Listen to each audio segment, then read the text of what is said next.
and he doesn't even have season tickets to the NFL. But the hair has not changed. No. And Mel is back as the showdown at high noon awaits Eli Manning and the Chargers. Will they draft him, trade him, maybe take someone else? Now, if you think that Eli Manning or any other QB is the solution to your team's problems, well, consider this. Since 1967, the first year of the common draft, 63 quarterbacks have been taken in the first round. 59 of those played a game with that team. Just 35 of those started a postseason game for that team. 9 of those started a Super Bowl, and get this, only 4 actually won a Super Bowl for the team that drafted them. Troy Aikman, Terry Bradshaw, Jim McMahon, and Phil Simms. Just 4. For Chris McKendry, I'm Jay Harris. You ready for some football? Round 1 of the draft is next. Chris Berman standing by in New York. Have a great day. ESPN welcomes you to the following presentation of the National Football League. In Midtown Manhattan, where else would you like to be other than the 2004 NFL Draft? That's what these folks are saying, storming into the theater here at Madison Square Garden as we reenact an April Classic. You're always going to want the best player available. It takes hard work. Determination. To not be outdone. To be the best possible football player that I could be. 2004, the hunt for the teams. The quest, it's a winner who passed the test. The nerve-wracking waiting separation of elite peers. You're checking the start of careers right here. Sweating and guessing, realize who busting boom. Getting in hard work, get result of the weight room. Open it up, the team, the league, the game at last. To them next names, NFL. Eli Manning, a name like that commands respect. It also bears the weight of a family legacy. Robert Gallery, from Iowa farm boy to Outland Trophy winner. Next stop, the NFL. Tommy Harris, Army kid turned Lombardi Award winner. Where will his speed and power rank him next? Sean Taylor, the next Ronnie Lott, he's out to set a tone beyond comparison. 25 years, ESPN NFL Draft. 25 years of coverage for the first to the last. Gavel to gavel, from beginning to end. We're picking superstars, let the games begin. Middle of the draft.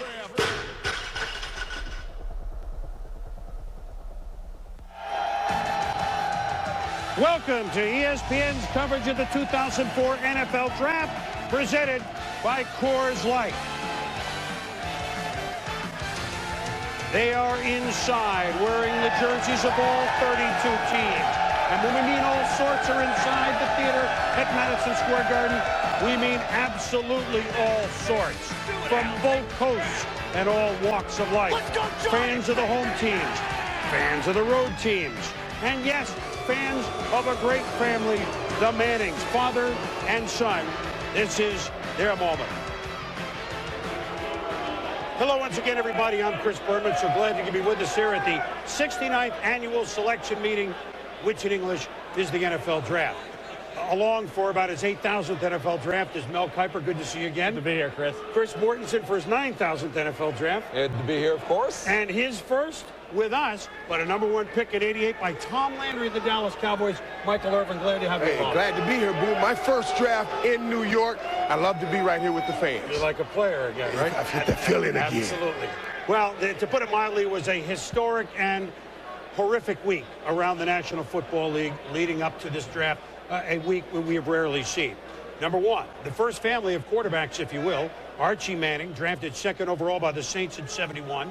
Peyton Manning, drafted 1st overall in the draft by the Colts in '98, and the reigning co-MVP. And Eli Manning, expected to be the #1 pick in this draft. However, Eli Manning, word out, please, San Diego with the first pick, don't draft me. Maybe the New York Giants are a better fit. We still have San Diego on the clock. Stories to follow. The courts, Maurice Clarett challenge went all the way to 2 Supreme Court justices who denied the appeal to let Maurice Clarett and other underclassmen in the NFL draft. That's a continuing story, but Maurice Clarett, Mike Williams, etc., not a story today. And, of course, dwarfing it all, Pat Tillman, who traded in a career at safety for the Arizona Cardinals, and a pretty darn good one, for serving with the U.S. Army Rangers in Afghanistan, killed in action Thursday night in battle at the age of 27. Heartfelt emotions out to his family, which include his next of kin, his football family, which would be high school, which would be Arizona State, which would be the National Football League, as you can hear everybody in this room and everybody in America. Pat Tillman and 700 other Americans have lost their lives in Iraq and Afghanistan, and we recognize them all. And a little bit later on, and not too long because Arizona picks third, we will have a tribute to Pat Tillman. Mort, now we go back to the top of our story. Eli Manning. Boy, did this swirl every day. What do we expect now? It's incredible that we have the Mannings, the classy family, getting booed even right here like this. That's just about the drama we have right now. But let's go back 10 days ago when the San Diego Chargers called Tom Condon, the agent for Eli Manning, and said, we choose to negotiate with you right now for Eli Manning. He's going to be our first pick, and Tom Condon sends the message, no, we choose not to negotiate. We don't want you to take Eli Manning.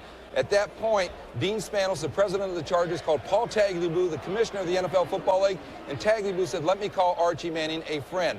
And at that point, Tagliabue asked him, Archie, to get involved in this process. Archie, as we know, met with the Chargers, and basically Condon called this past Wednesday night, reiterated the family position. We do not want Eli to be a Charger. Why? The Mannings have not detailed these issues, the whys, but clearly it is an indictment of the Spanos family that owns the Chargers. They don't see much hope. They don't see a commitment. And that's my interpretation of the events, Chris, and that's where we're at right now, where the Chargers committed to taking Eli Manning unless something dramatic happens shortly. Well, it hasn't happened yet, but it could even after the very first pick is made, and we will obviously address that throughout the first hour because phone lines could be burning. Mel, let's go back to 1998. Peyton Manning was the #1 pick of the Indianapolis Colts. We know what he's done as a pro. It's great. Peyton Manning coming out, Eli Manning coming out. Are they the same? Eli equal Peyton? Perception, Chris, I think right now the rating is the same. I think Eli has the similar number of critics as Peyton did, as Troy Aikman did. Quarterbacks coming out early, unless you're John Elway, in terms of the NFL draft, will have their share of skeptics. There's going to be mixed opinion. Peyton Manning, everybody said, well, hey, Ryan Leaf's better. In this case, Eli Manning, hey, Ben Roethlisberger's better. Phillip Rivers is better. Bottom line is Eli Manning elevated this Ole Miss Rebel team to bowl status. They were a series away from beating co-national champion LSU. This kid can throw the football. He's got size, got more mobility than Peyton. And I think by going back for his senior year, Chris, he really benefited because he got that fire, that passion that I didn't see as a junior. I saw it more so as a senior. Yeah, we all saw it as a senior, that's for sure. Well, right now, the San Diego Chargers have seen it as well. It's early out in San Diego, but somehow I feel that people have been up there for a long, long time. At Chargers headquarters is one of our many quarterbacks, Sean Salisbury. Sean, good morning. Good morning, Boomer. Thanks, and hope you guys have a great day. Let me tell you the latest on what's going on here in San Diego. We were supposed to have President, CEO, and owner Dean Spanos with us here at the top. But he said the only way he wouldn't if they were in a very important decision-making process, and obviously that's where they are. And just in the last 15 or 20 minutes, Mr. Spanos has gone into A.J. Smith's office outside the draft room, closed the door, and those men are in there trying to decide on the decision. And the decision right now, as we stand, as Mort said, is that they will draft Eli Manning with the first pick unless there's a blockbuster trade. Well, there hasn't been a blockbuster trade, and they're prepared to dig their heels in and deal with the ramifications of taking Eli Manning and not being able to sign him. And we'll get an opportunity sometime during the next hour to talk to Dean Spanos and find out exactly all about that. Let's head out to the Giants in New York, Sal Palantonio. They got the 4th pick right now, Sal. Sean, they do, and the Giants are just waiting to hear what the Chargers are willing to do here. But here's the news that we've heard, is that there's a possibility of a way to get out of this, a scenario that's being discussed behind the scenes, that the Chargers would take Eli Manning with the first pick, and the Giants at number 4 might take Phillip Rivers, and that the two teams would then trade the picks. Everybody knows that Marty Schottenheimer likes Phillip Rivers, and the Giants, of course, covet Eli Manning. That is one possibility, Boomer, that is being discussed as a way to get out of this. Well, we have a little more time at that, Sal, and of course we'll check in with Sean and you and all around the league. But right now, we might as well check into the green room where Eli Manning, his father Archie, are waiting to hear what happens along with the rest of America. Let's go down to Susie Colbert. Suze? Thanks, Chris. Right off the top, Eli, why don't you want to play for the Chargers? You know, we're not really giving details right now. We just, we've made our decision, and that's what we're sticking to. Who's influenced you the most? You know, just it's not really an influence. This is my decision. It was, you know, I wanted to do this. I was not, you know, told to do this. We talked about it, and I thought it was the best idea, so I went with it. Archie, 1998, Peyton, #1 pick to the Colts. The year before, they were 3-13. Why is this different? Well, all teams are different. It was kind of a start over there, and people that were there, a lot of people that they had. Just there's so many. As I said, we weren't going to talk about all these issues and all these factors. There were a lot of them presented to Eli, and he made this decision. But every organization is different, Susan. As a family, how emotional, difficult has it been challenging the NFL? It's been tough as a family, and it's been, you know, we're concerned about Eli, but we're also concerned about we care about this league and the people, not trying to distract or disrupt anything. So it was a very hard decision for Eli. Our family, we're supporting. We all know the tradition, #1 pick. What happens when your name is called? What are you going to do? You know, again, I don't know what's going to happen right now. I don't know what the Chargers are going to do. So, you know, if my name's called first or whenever it's called, you know, I'm going to do what everybody else does. If the Chargers call your name when I talk to you after the pick, will you be wearing a Chargers hat? You know, I don't know. We'll see what happens. Good luck, guys. Thanks. Chris? Susie, Eli, Archie, thank you very much. And now to get things started here in New York officially, the commissioner of the National Football League, in his 15th season and counting, Paul Tagliabue, who works the podium obviously throughout the first round, but it has been a different week, and the commissioner knows better than all of us.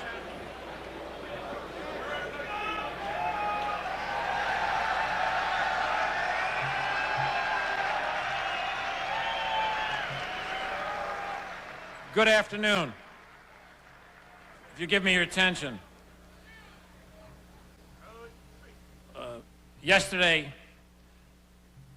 all of us learned of the tragic news of the death of Pat Tillman, the former Arizona Cardinals safety.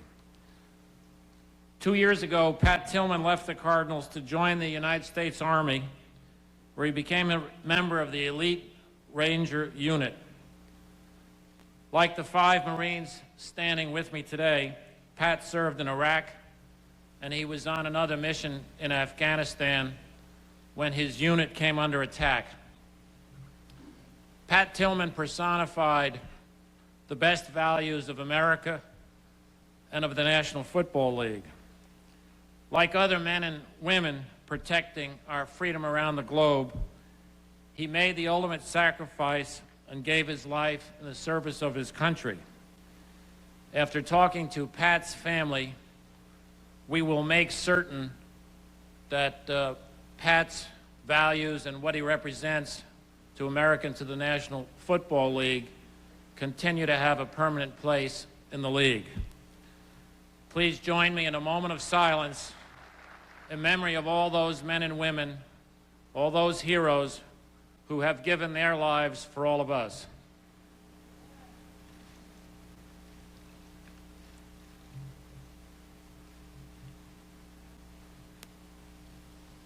Thank you.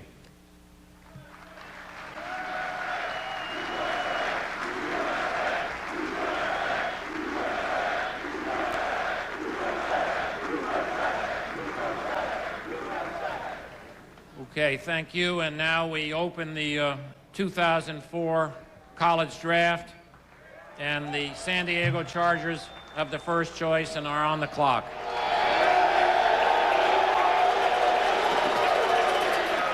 Well, let us hope that every man drafted this weekend can live up to the man that Pat Tillman was on the gridiron and for his country. We'll be back with the NFL Draft as the Mannings will find out through Wither. This is the way the headlines are reading in New York City. Elway telling everyone that he will play for the Yankees and not play professional football. You know, he might get up there and say, I'm choosing the Yankees. But until he has a signed contract, anything can change. Baltimore selects as the first choice in the draft quarterback John Elway of Stanford. I'd be surprised to see him play baseball, too. He could be the best in football.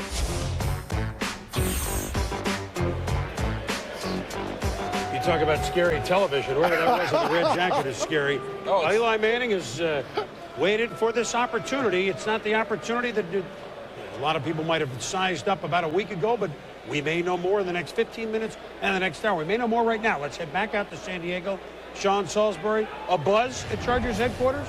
Well, you know what? It's still their status quo. They're still drafting Eli Manning as of right now, Boomer. They left, did A.J. Smith, the general manager, and president and CEO, Dean Spanos, and went back from A.J.'s office to that draft room to decide. They're sitting and watching just like you and I are, waiting. And you know what? There's the possibility that they still could, in talking to the Chargers, take Eli Manning, trade him down, and let the Giants draft Phillip Rivers, and make that trade. So if it does happen, then we got to wait on that when the Giants are on the clock. But fully expect the San Diego Chargers to use all 15 minutes and wait to see if somebody else gets into this mix, Boomer. All right, Sean, well, they are on the clock right now. And, hey, look, let's not forget, Eli Manning's a hell of a football player. Maxwell Award, many awards, Player of the Year, took Ole Miss from where? To a big-time bowl game, et cetera, et cetera.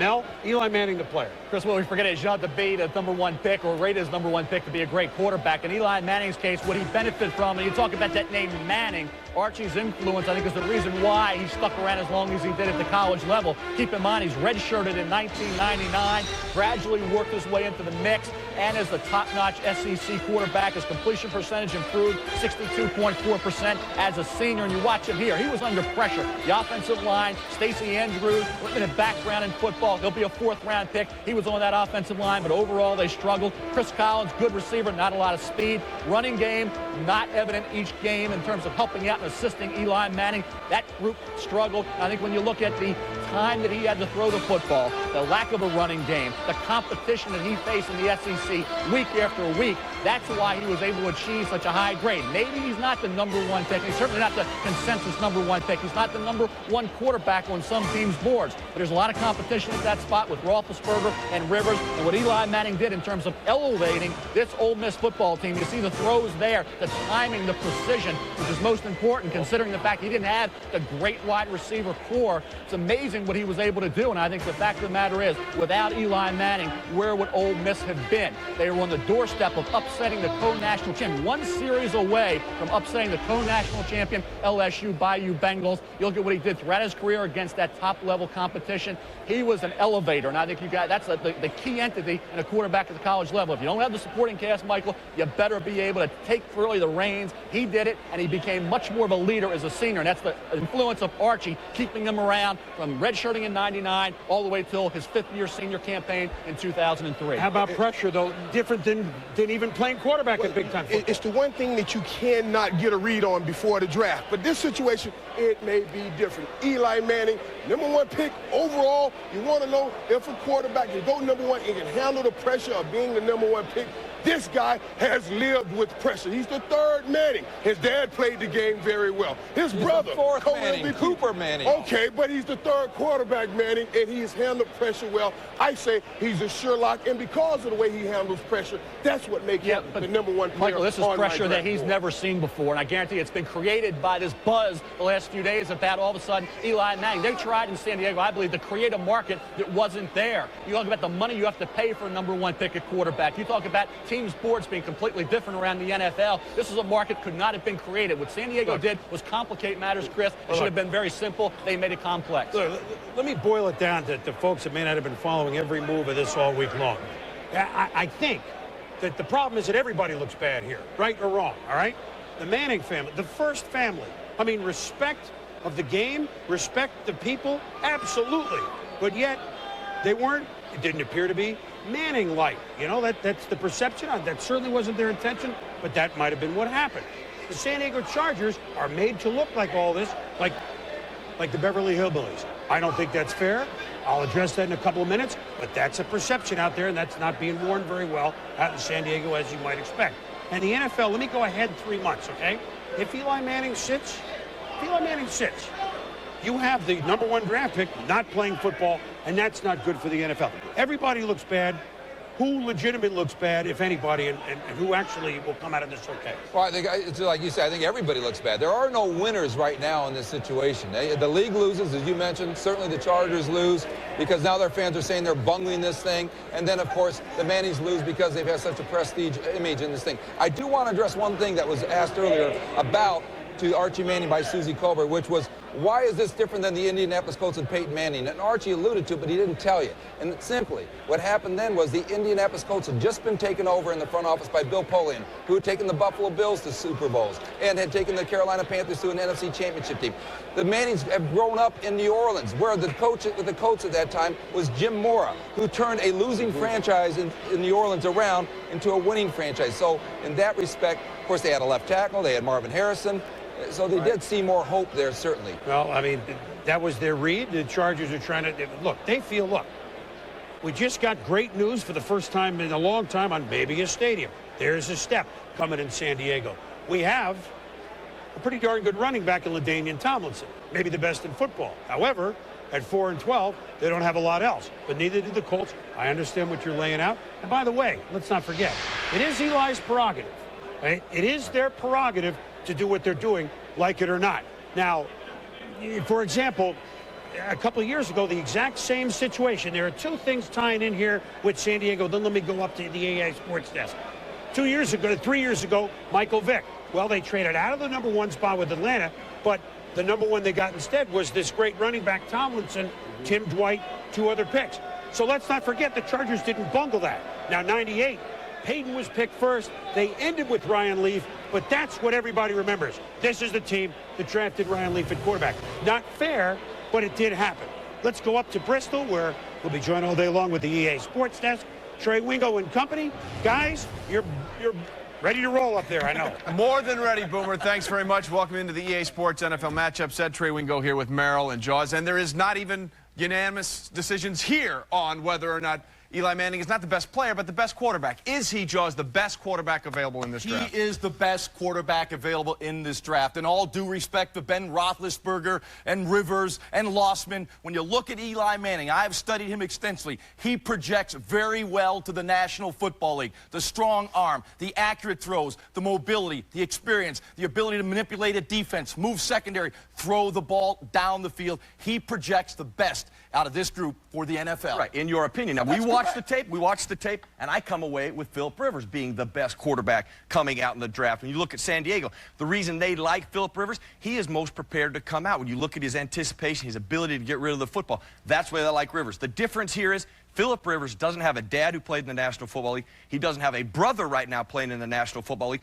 Or Philip Rivers would be the first player picked right now. It wouldn't even be a discussion. What is wrong with He does have that delivery issue, though. He does have that delivery issue that people are talking about. Listen, there's nothing wrong with character because I think both these guys have tremendous character. I agree with you. But now it's the Manning history that is pulling the weight here. It's not Eli Manning. He is not a consensus guy. He is not John Elway, not even close to John Elway. Rivers is the better quarterback. And feelings got hurt here when San Diego said, we like Philip Rivers. But Manning said, you know what? Hold on, guys. Hold on. Then we're not going. Gotcha. One more issue we got to hit here. Is Eli Manning, does he have the right to buck the system the way he is? No, I don't believe he does.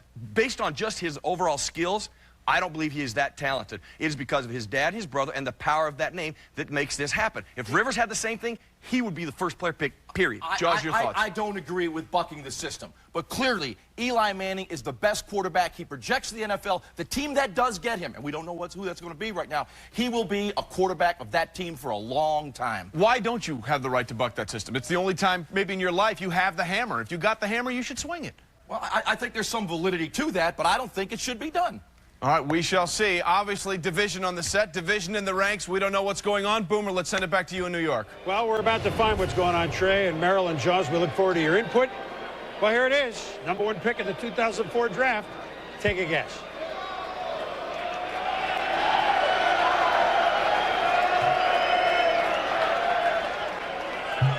With the first choice in the 2004 NFL Draft, the San Diego Chargers select Eli Manning, quarterback, Mississippi.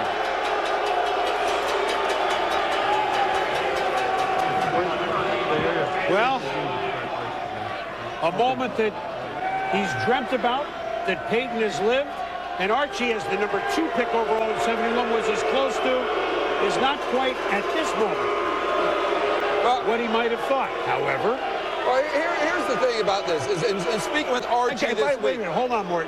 Classy move. He's holding up a Charger jersey. Let's notice that. In visiting with Archie this week, he has expressed this. He hates this for Eli because he knows this is supposed to be the best weekend of his life right now, and he understands that what has come out publicly has spoiled this somewhat for Eli. And now they're trying to do the right thing by the NFL and certainly by Eli as well. And he's doing the right thing. But Mort, and I must get this here. I agree with what the Mannings are doing. It is hard with everything going perfectly for you in the NFL to make things work. And then you get a situation where you think a team is not overly crazy about a quarterback doing the first pick in his last name, Manning. I would be afraid of that situation. I want to try to put my son, if I'm Archie, and the right situation to succeed. He's already having a lot of pressure put on him. I don't need any added pressure with an organization or anybody that's not 100% towards winning and not showing that they're 100% towards winning. Let me tell you something. We all know this. If Eli ends up a Charger, a Giant, or make a pick, they got themselves a hell of a quarterback. It is now the 6th, and that's his mom, Olivia's dad, Archie. You know what? He may feel like that's a very classy move that we're seeing right there. It is very classy move. And you might want to save that picture. It might be a collector's item. I'm at the same thought. That's exactly right. 6 of the last 7 years, a quarterback now won 4 years in a row. Carson Palmer didn't play at all for Cincinnati last year. He's going to start next year. David Carr 2 years ago certainly looks like a fine player for the Houston Texans. 3 years ago, Michael Vick. He, of course, is, we'll wait to see a healthy Mike Vick this year. 99, Tim Couch, Cleveland. Might be a Green Bay Packer before the end of this weekend. Peyton Manning, co-MVP of the league, as good as there is, number 1 pick in 98. So even on that list, there's nothing bona fide, yes, and there's nothing bona fide, no. Here's the reaction in San Diego. You see now, he's getting booed all over the country. Well, that's what's happened with this scenario here, and that's why Archie hastens, because what's happened is that now Eli is a villain. Of course, the San Diego Chargers have identified his agent, Tom Condon, as a villain in this thing as well, and there's a history there. Go. Well, and Tom is, and that's what agents do. They have to take a hit, and Tom has had some history with the Chargers on some things. I will also say that the Chargers, when the Manning family has to look at them, they see an ownership that certainly they must question. That's my interpretation of it. They see a general manager in A.J. Smith who hasn't been on board for long, and certainly a coach in Marty Schottenheimer who may be fired by the end of this year if things don't go well. And offensive line receiver issues, obviously. Well, right. Something that will be debated, but there's no debate. Eli Manning was chosen first in the 2004 draft.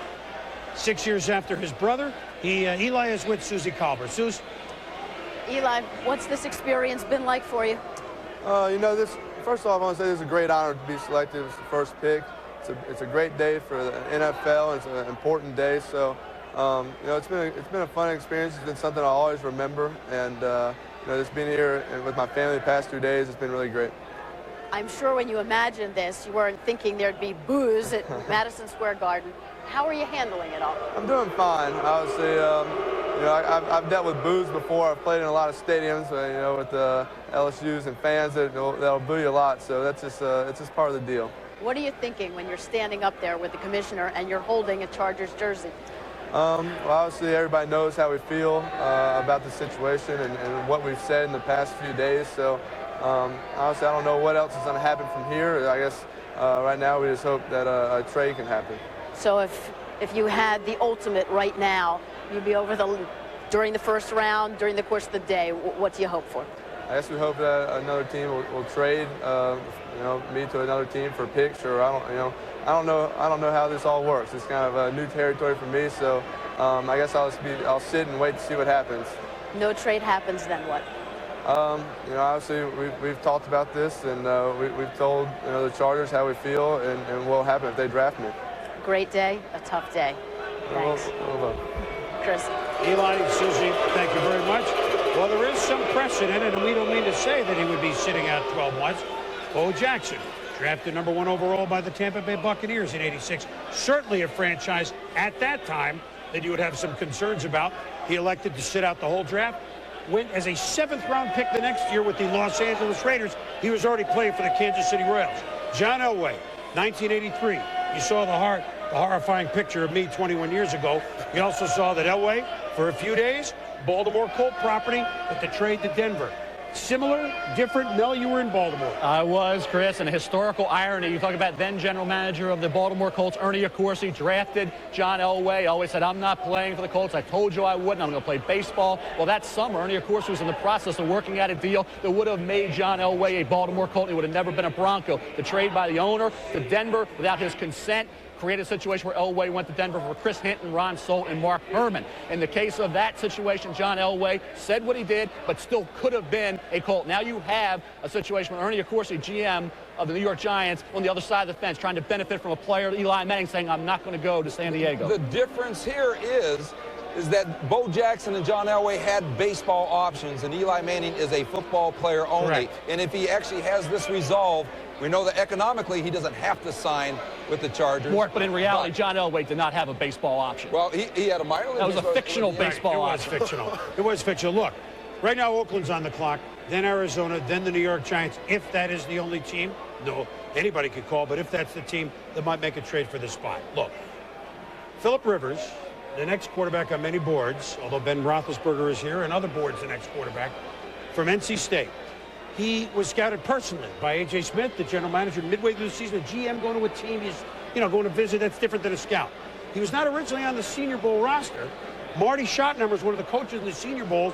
They lobbied to get him on in the roster and on the team. Marty took a look. They came out and loved him afterwards. So it doesn't mean that the Giants trade any offer, change their offer, or make an offer to the Chargers. But we have a chance in the next 40 minutes that there still could be a trade, which would bring Eli to the Giants' territory, Phillip Rivers to the Chargers' territory. Come on back. Build a draft. 2004, Eli Manning request. Pick a winner who passed the test. The game at last. To the next names. Yeah. Watched the image of Eli Manning, a very unhappy Eli Manning.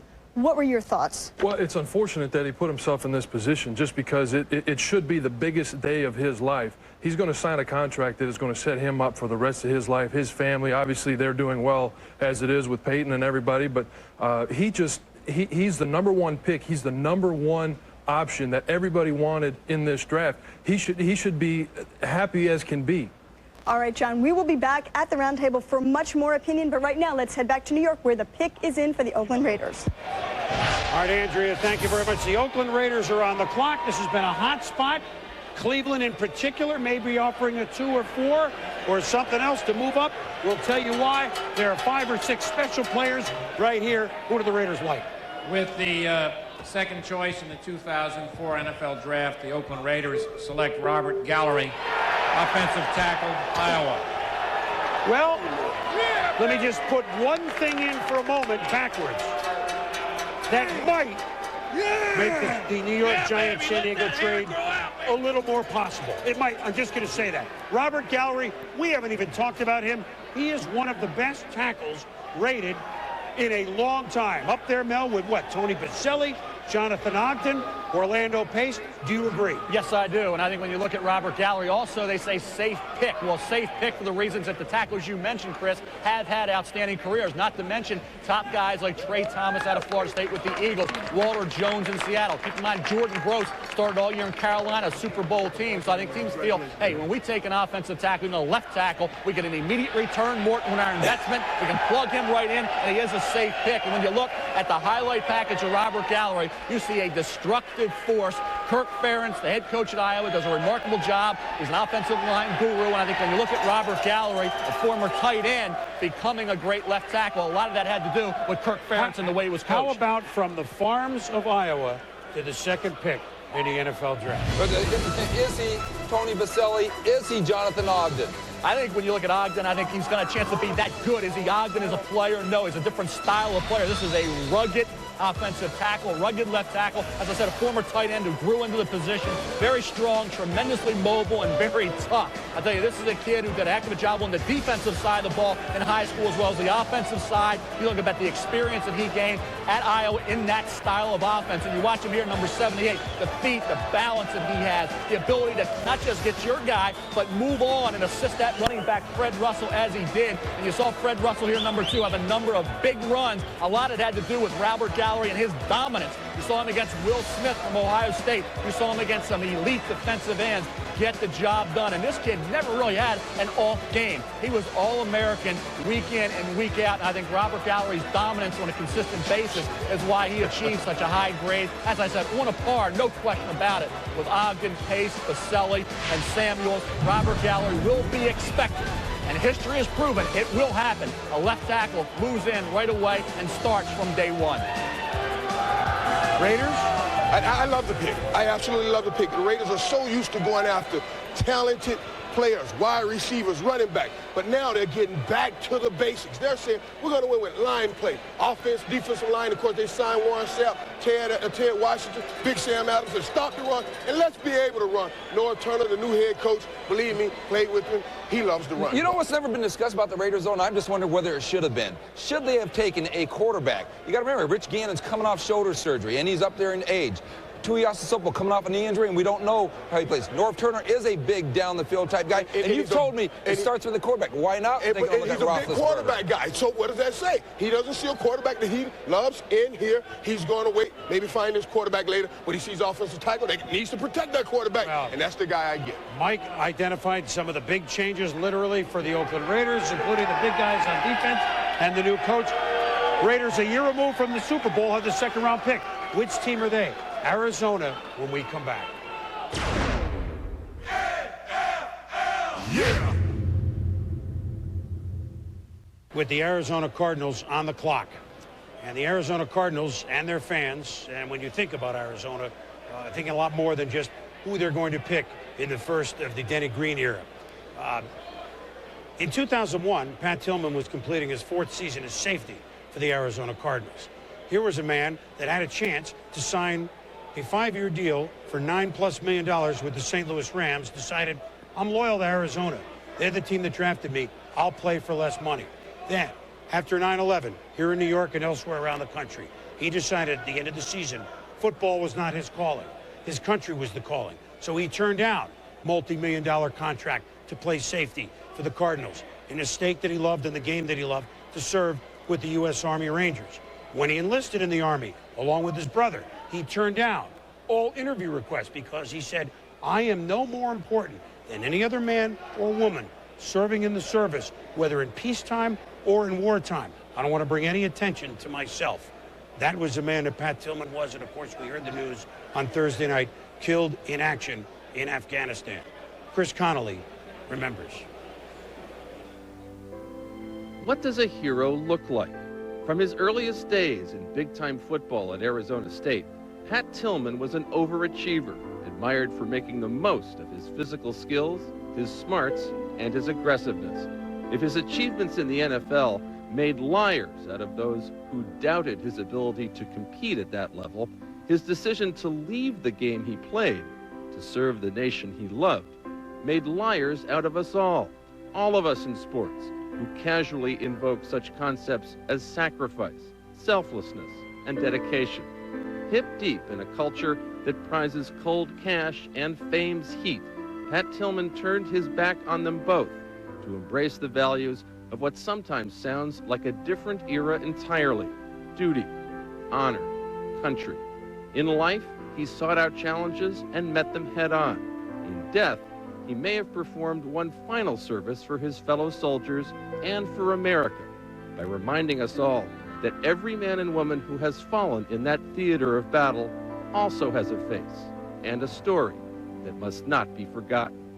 We honor his memory by thinking of them, for Pat Tillman's death has given their bravery a new life. What does a hero look like? Maybe you have to lose one to know that you've found one. Announcing the exterior. A poignant to say the very least. And Pat Tillman will be on our minds today, tomorrow, all year, and every year. The Arizona Cardinals, there'll be nobody wearing number 40 again at Arizona. There will be nobody wearing 40 at Arizona State. And as we say, everybody drafted today, we hope they can live up to the man that Pat Tillman was. Arizona and Denny Green's first pick. Third choice in the 2004 NFL Draft, the Arizona Cardinals select Larry Fitzgerald, wide receiver, University of Pittsburgh. Now let's go to Arizona and a wonderful story. A wonderful story. Larry Fitzgerald was a ball boy with the Minnesota Vikings. Denny Green, as Viking coach, knew him when he was 8 years old. He's been friends of the family. Mr. Fitzgerald, a newspaper report, sports reporter, radio host in Minnesota. You talk about scouting a player. Denny Green has scouted him for 15 years. Larry Fitzgerald, amazing. And I think when you look at Larry, he was the #1 player on my board. I think when you look at Larry, 6'3", 225, I had a chance to meet him this year. We were at the Virginia Tech Pitt game with College Game Day. And I think when you look at Larry Fitzgerald, you see a kid big, and he has that Lynn Swann ability to be that acrobat and have that body control and the work ethic of a Jerry Rice. And you see the ability there. When that ball's in the air, it's his. I think people talk about, hey, he's got to get off the jam. He's got off that press coverage. Yeah, he can work on some things, but he's going to put the time in on the practice field to do it. Yes, I think Arizona had needs above wide receiver, but keep in mind, Denny Green's going to attack with 3 wide. He's got Anquan Bolden, Offensive Rookie of the Year. He's got Bryant Johnson, and now he has a Larry Fitzgerald, who's 6'3", 225, presents coverage matchups when you can attack with those 3 guys. And at Minnesota, he had Chris Carter, he had Jake Reed, then he brought Randy Moss into the fold. So Denny Green, you think, hey, why not quarterback? Denny Green really is ecstatic about the potential of Josh McCown. Josh McCown played well in those last 4 games. The game against Minnesota, touchdown pass to Nate Poole, knocked the Vikings out of the playoffs. Denny Green's pet project now is making Josh McCown an effective starting quarterback. Culpepper was in his 2nd year when Denny gave him the reins. McCown's going into his 2nd year, and he will have 3 wide receivers. Granted, they're young. Bolden's proven. Johnson needs to improve. Fitzgerald will play as a rookie and play a major role. Marcel Shipp's in the backfield. And I think 2nd round on, they will address the defensive needs that they have. Now, listen, another storyline which is shoved aside, and we're going to get to these 6 special players, is that we will have maybe a dozen receivers picked in the first 2 rounds. Mike. Larry Fitzgerald, I mean, is he an acrobat up there catching the ball? Man, I'm telling you, he has the best hands I have seen since who? Chris Carter, another guy that played for Denny Green. No, Chris has better hands than I do. But and as long as Denny Green uses him like he used Chris Carter, look for Larry Fitzgerald to be a Hall of Famer. Now, also, you alluded to it, Mel. I say that 3rd pick, I say Larry Fitzgerald, a great pick. You set him out wide, you put the 3 wide sets, but Anquan Bolden, such a great wide receiver, I would have been careful. Michael, but just as Eli Manning was not the unanimous #1 quarterback on a lot of boards, neither is Larry Fitzgerald the #1 receiver, because Roy Williams, I believe, surpassed Fitzgerald on most boards. That's why this personal relationship between Dennis Green and the Fitzgerald is very pertinent at this point. It means a lot to Dennis Green. He knows exactly what he's getting with Larry Fitzgerald.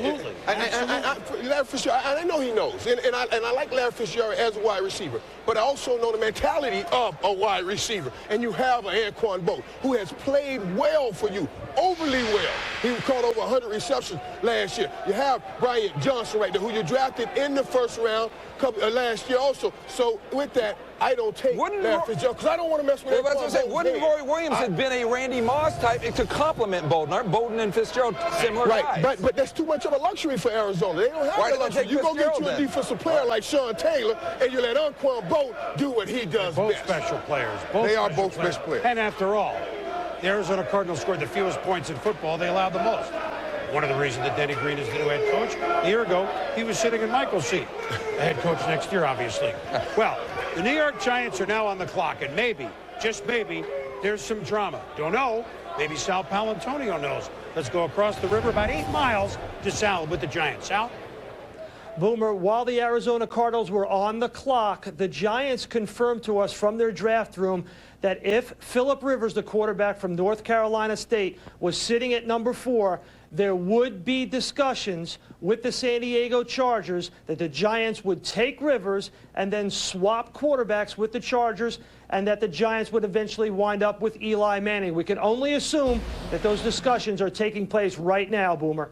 Well, that's what we thank you, Sal. And we said as soon as Gallery was picked, because that was the player that the Giants were talking about all along also, that might help a trade in, I don't know, 10 minutes or... Well, this is a very interesting spot because the Giants have Ben Roethlisberger rated over Phillip Rivers. So they have to take their best shot right now with the Chargers in order to do this. But otherwise, with Roethlisberger there, I guarantee you, as Kellen Winslow and Sean Taylor of the University of Miami sit there, that the Cleveland Browns are also in this picture trying to get into the Giant spot and maybe another team or two, because Winslow and Taylor are big-time players, and Roethlisberger probably could be had a couple of slots down. This is going to be interesting to see how this plays out. What else might...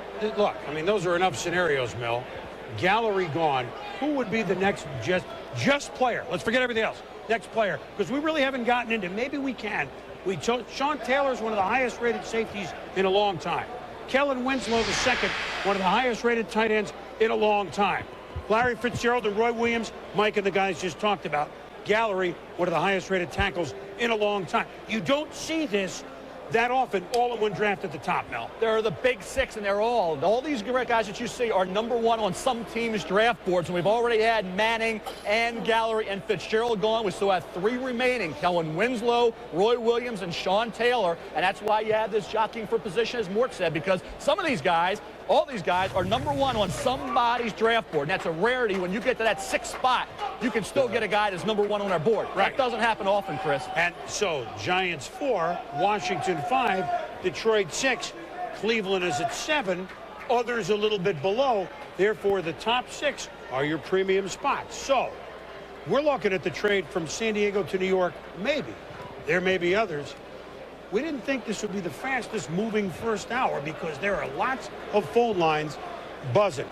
So, do you agree that these are the... I mean, look, I'm not saying that Roy Williams, the safety, who Dallas has, isn't equal. I'm not saying Sean Taylor is better or Kellen Winslow, but these grades are about as good as we've seen. Well, right? there are those 6 premium players that Mel has talked about. But the other thing that's happened that'll make a lot of players, teams happy, is that we are seeing Eli Manning and Ben Roethlisberger probably go, or Rivers here, which slides those guys down another notch or two. So a lot of teams that were picking 7, 8, 9, 10, and on down, we're hoping the quarterbacks would go early, and we're going to see at least 2 go early, maybe 3. Well, and maybe 3.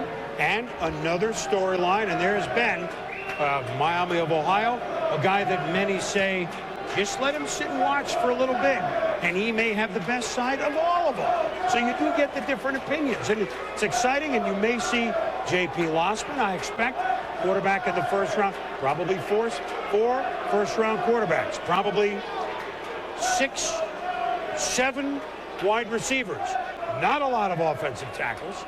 There are a couple of running backs, so it's heavy at the top, and then there's the next little group of 6 or 7 players, and then who knows?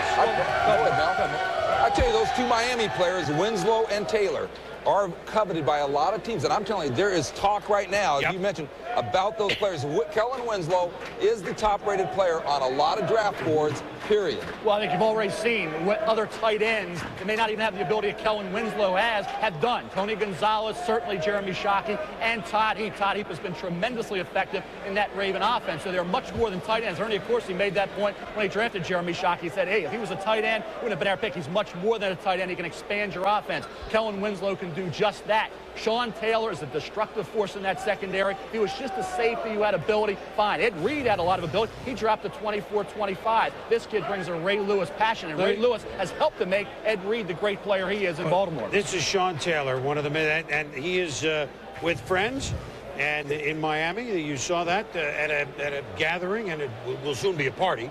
Right now, it's not yet a party. But let me just change for a little bit because we have 6 minutes left with the Giants.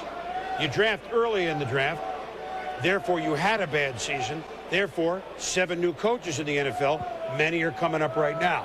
Jim Fossil did a nice job, took the Giants to the Super Bowl a few years back, but last year was a downer to say the least, and now Tom Coughlin is in. Are the Giants a contender for the playoffs again, or are they in a rebuilding mode, guys? Tom, they've had a terrific season, I think, in picking up value-free agents. And Tom Coughlin, I don't see him taking 3 years to turn this thing around. I see a quicker turnaround there. Let me ask you this, Morton. I think a lot of people in our audience are asking this question. Why is a trade now being consummated possibly when it could have been done before the pick was made, number one overall? If it's a trade, hey, listen, it's true. Now, maybe it's the Chargers, but I'm telling you, if there's a trade here, do not rule out the Browns, who covet Gallery, who's gone, Robert Gallery, and they covet Kellen Winslow. The Houston Texans might covet a guy like Sean Taylor. So I say, you watch. If there's a trade here, it isn't necessarily the Chargers. Correct. It could be some of these other. Well, I don't know what it means. Sean Taylor's been on the phone with quite a few teams back in the green room in the last 5 minutes. Now, that could mean that he likes to use the phone. And his mother's with him. Well, not in the green room. That is gathering in Miami. So maybe what you say is correct. Giants could go down, which, by the way, still leaves a Rivers scenario alive. I don't know, right? What a trade. Anything goes down, right now. Anything goes right now. With the way it fell, with Manning and Gallery going right off the top, and Fitzgerald, right now, there is a lot of phone activity going on between various draft rooms. And the two players, Chris, that were really associated with the Giants, Eli Manning and Robert Gallery, they're gone. Ben Roethlisberger's name's come up. You have some other great players there. The Giants looking at possibly moving down. But I think scenarios like a lot of Giants fans hope would have happened have not yet. Gallery is a Raider, and right now Eli Manning is a Charger. So we have to wait and see how that shakes down as we move on. But if you're going to work out a deal, deals have been done. This isn't the NBA draft. This is the NFL, and we haven't had many opportunities to see a player drafted and for another team like you do in the NBA. You know, just an aside, you know, and a lot of people haven't really focused on football for a while. NFC East, you had Joe Gibbs in Washington. You get Bill Parcells in his second year with Dallas. You got Tom Coughlin, who certainly has been around the block with the New York Giants. So here's Andy Reid with Philadelphia. He's going to 3 straight title games. He's coaching in NFL coaching fantasy camp. I mean, all of a sudden, he's junior again. It's almost like the old NFC East when there was Parcells, of course, in New York. You had Joe Gibbs in Washington. You had Buddy Ryan in Philadelphia. And then Jimmy Johnson came on in Dallas, taking over for Tom Landry. I mean, look, this is, you talk, I don't think you're going to slip one past the coaching staffs in this division. No, very competitive division, and it'll be very interesting to see how it plays out because all those coaches are as highly competitive and as good at evaluating talent, not just coaching talent. And look for all those coaches, Tom Coughlin being a quick turnaround in New York. New York has talent. All they needed was somebody to push them in the right direction. Tom Coughlin will do that. Well, here's the first push. The Giants have made a pick. Let's go up to the commission.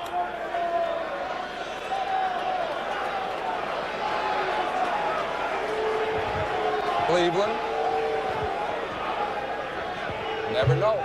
With the 4th pick in the 2004 NFL Draft, the New York Giants select Philip Rivers, quarterback, North Carolina State. As we told you, what did we tell you? As soon as Gallery was gone, now, this doesn't mean there's a deal. Well, no, it's got to be listen, one. it tells me there is a deal because the Giants, from what I understand, had Ben Roethlisberger rated over Philip Rivers. Now, maybe that was bad information, but at the same time, by taking Rivers, it tells you there is a significant trade here in the works between the Chargers and the New York Giants. Philip Rivers, a name that not many knew because you play football at NC State.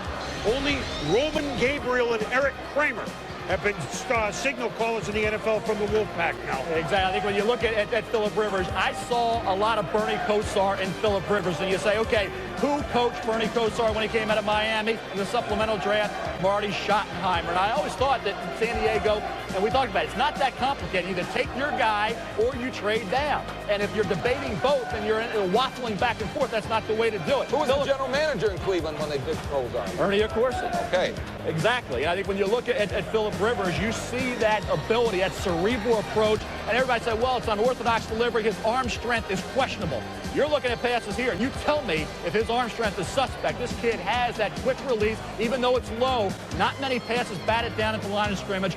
4-0 in bowl games, 5-0 if you count MVP performance at the Senior Bowl down in Mobile. Came back on the plane with Philip, his wife, and his child. Mature kid, a kid who was the guy. Remember, he came in spring practice prior to his freshman year. It seemed like he was in college forever. And I think when you look at his track record of success, the fact that he didn't have his left tackle, Chris Colmer, one of his top receivers, Sterling Hicks, and T.A. McClendon, their fine running back, was in and out of the lineup, yet he put up huge numbers, completing over 70% of his passes. Philip Rivers, I think, will have a career in the NFL similar to Bernie Kosar. You guys like Bernie, you'll like Philip. That'd be pretty good. Yeah, who cares if the throwing motion isn't picture perfect? All right, now are we going? We have Philip Rivers here in the green room. Let's no, go actually, first. Philip decided not to make this trip, I believe. All right, let's go to Sean Salisbury in San Diego.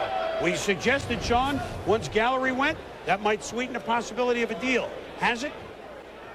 Yeah, Boomer, the talk now with the San Diego Chargers that there's a definite possibility there could be a trade. The parameters they don't know about yet, but I expect now with the Philip Rivers and Eli Manning situation that you will see something happen with the Giants and with the San Diego Chargers, which begs the question, Sal Palantonio, if the Chargers like Philip Rivers from the beginning, why in the world didn't they take him? Well, that's a good question. Obviously, obviously the Giants want Eli Manning. That was the first guy that they had targeted all along.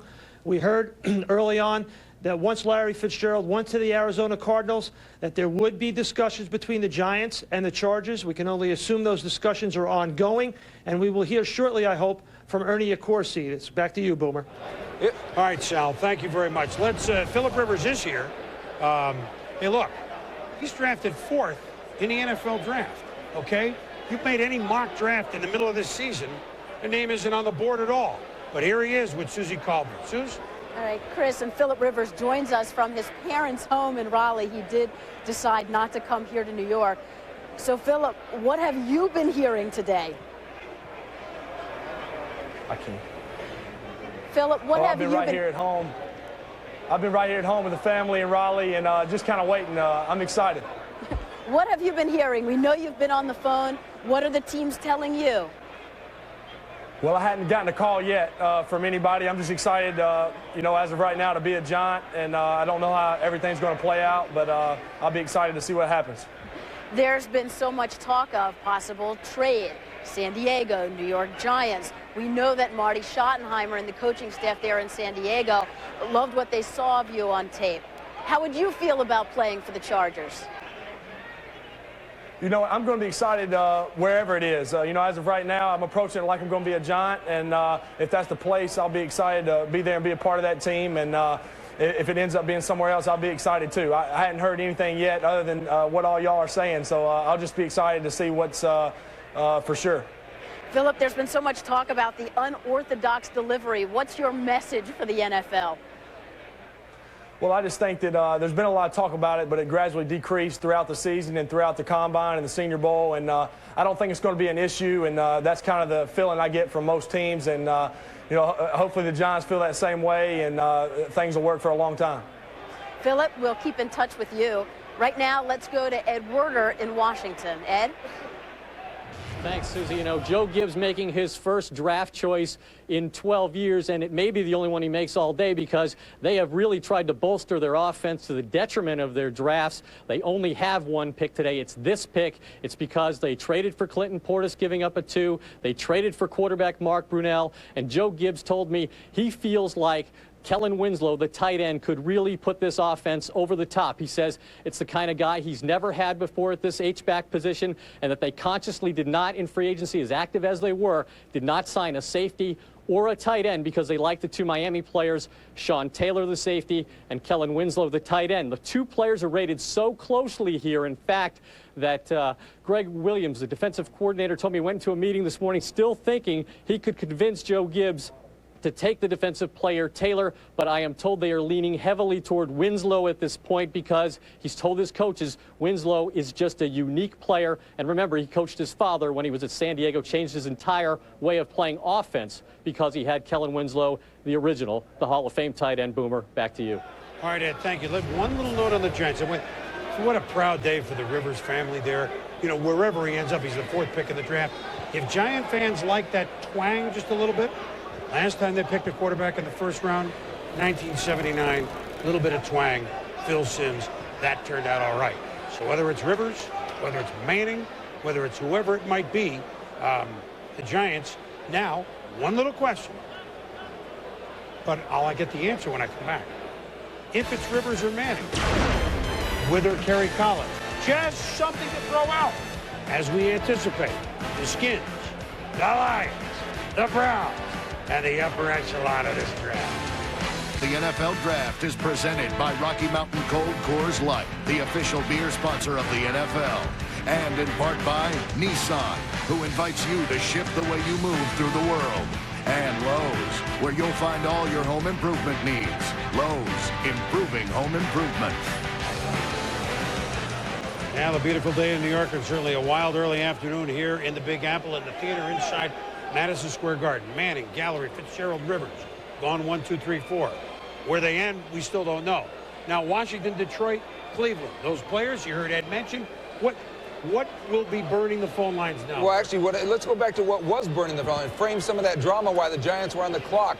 I am told that the Cleveland Browns thought they had a trade worked out with the Giants to go up to that number 4 spot and take Kellen Winslow when the Giants pulled out at the last second, clearly with something heating up there with the Chargers over Phillip Rivers. And interesting that Rivers said, oh, by the way, nobody's called me, because if it were, you always get a call from the team you're going to be playing with. Very good point. Okay. But now we're on to Washington with Joe Gibbs' first round pick in 12 years.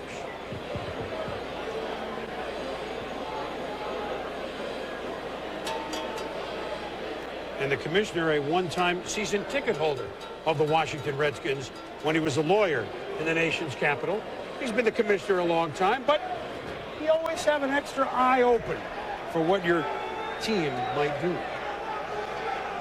With the 5th pick in the 2004 NFL Draft, the Washington Redskins select Sean Taylor, safety, University of Miami. Thought so. And hello, Detroit. Just a little background on this. Yep. When the Redskins held when Joe Gibbs ran a personnel meeting on Friday.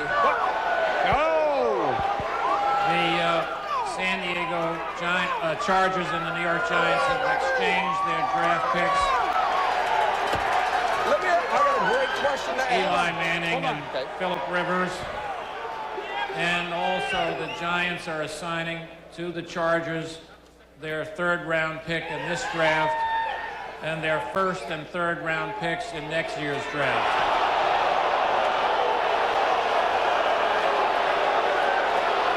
The Detroit Lions are on the clock. Well, I'll take it. Well then. And as Jackson Brown once sang, when you hear that crowd and you see those lights, you remember why you came. As we told you, one gallery, I think, was the final part of that. Let me put what I know, okay? You just heard what the commissioner said. They've traded quarterbacks, okay?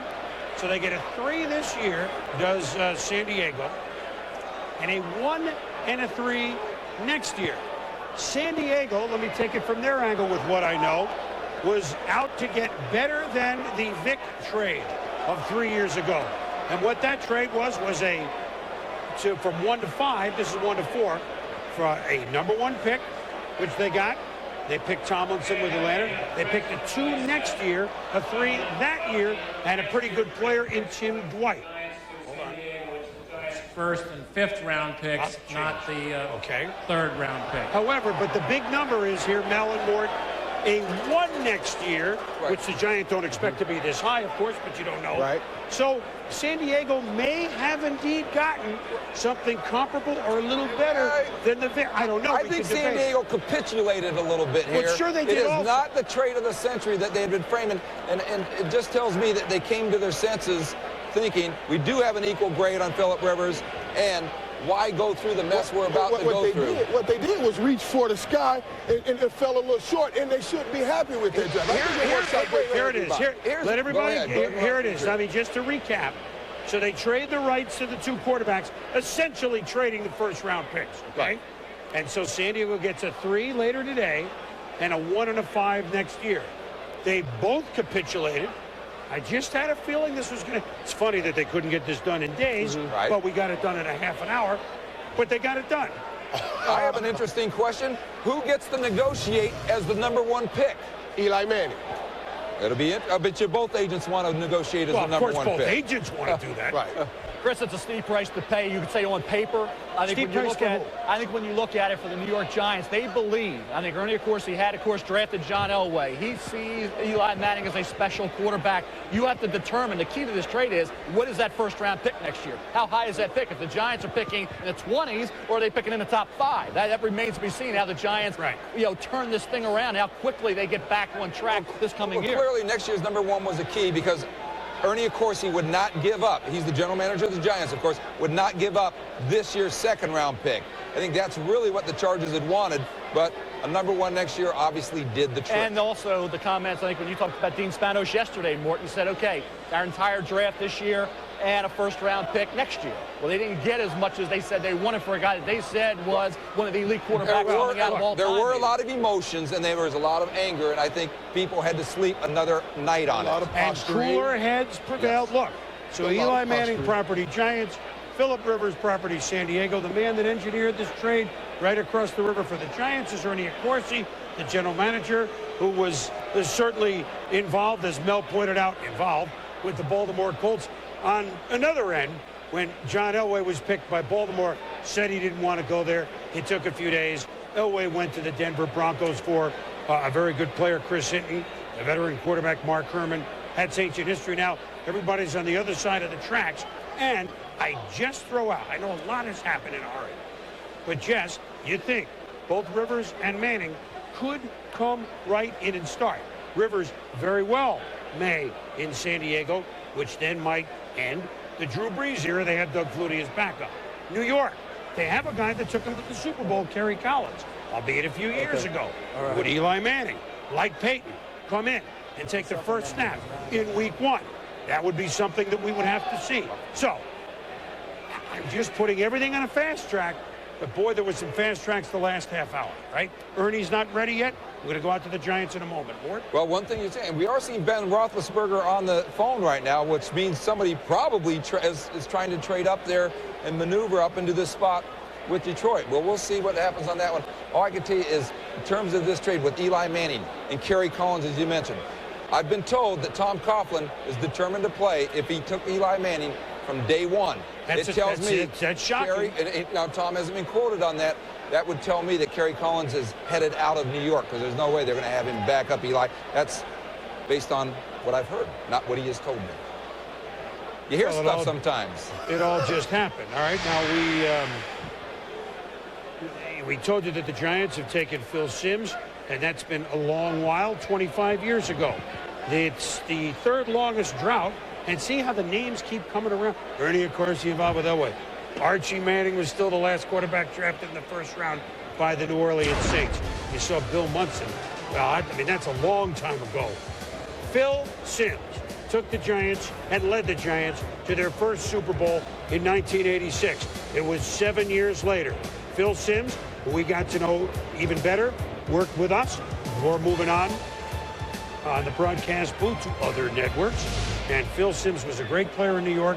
And now look, the New York Giants have a man. Hello, Ernie Accorsi's with Sal Paolantonio. Sal? Boomer, thanks. Ernie, it was a nail-biter throughout the first 4 picks of the first round, but you got Eli Manning.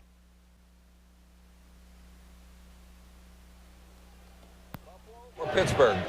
Well, what you just learned is Ernie is a man of very few words. I mean, he didn't want to spill all the beans right there in that interview to Sal, apparently, Mel.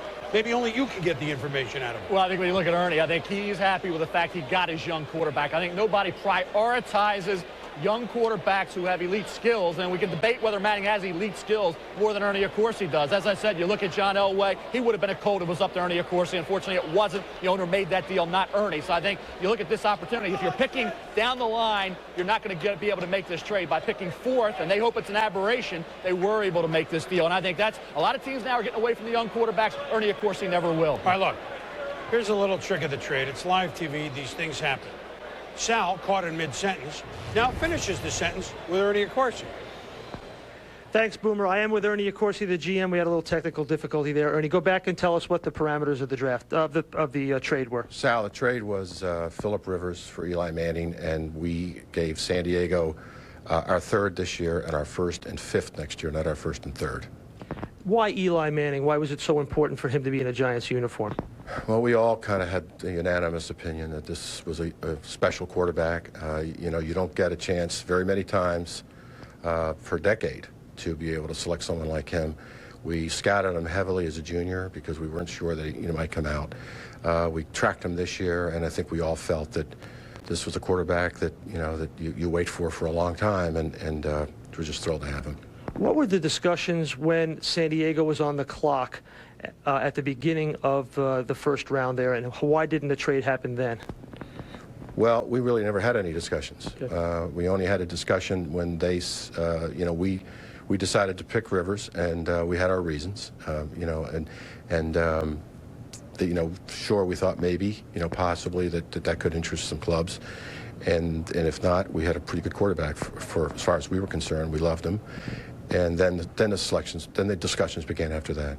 New head coach here, Tom Coughlin. You're starting over with basically just a re-energizing of the franchise. Where do you see Eli fitting in as a starting quarterback here at some point, and what happens to Kerry Collins now? Well, first.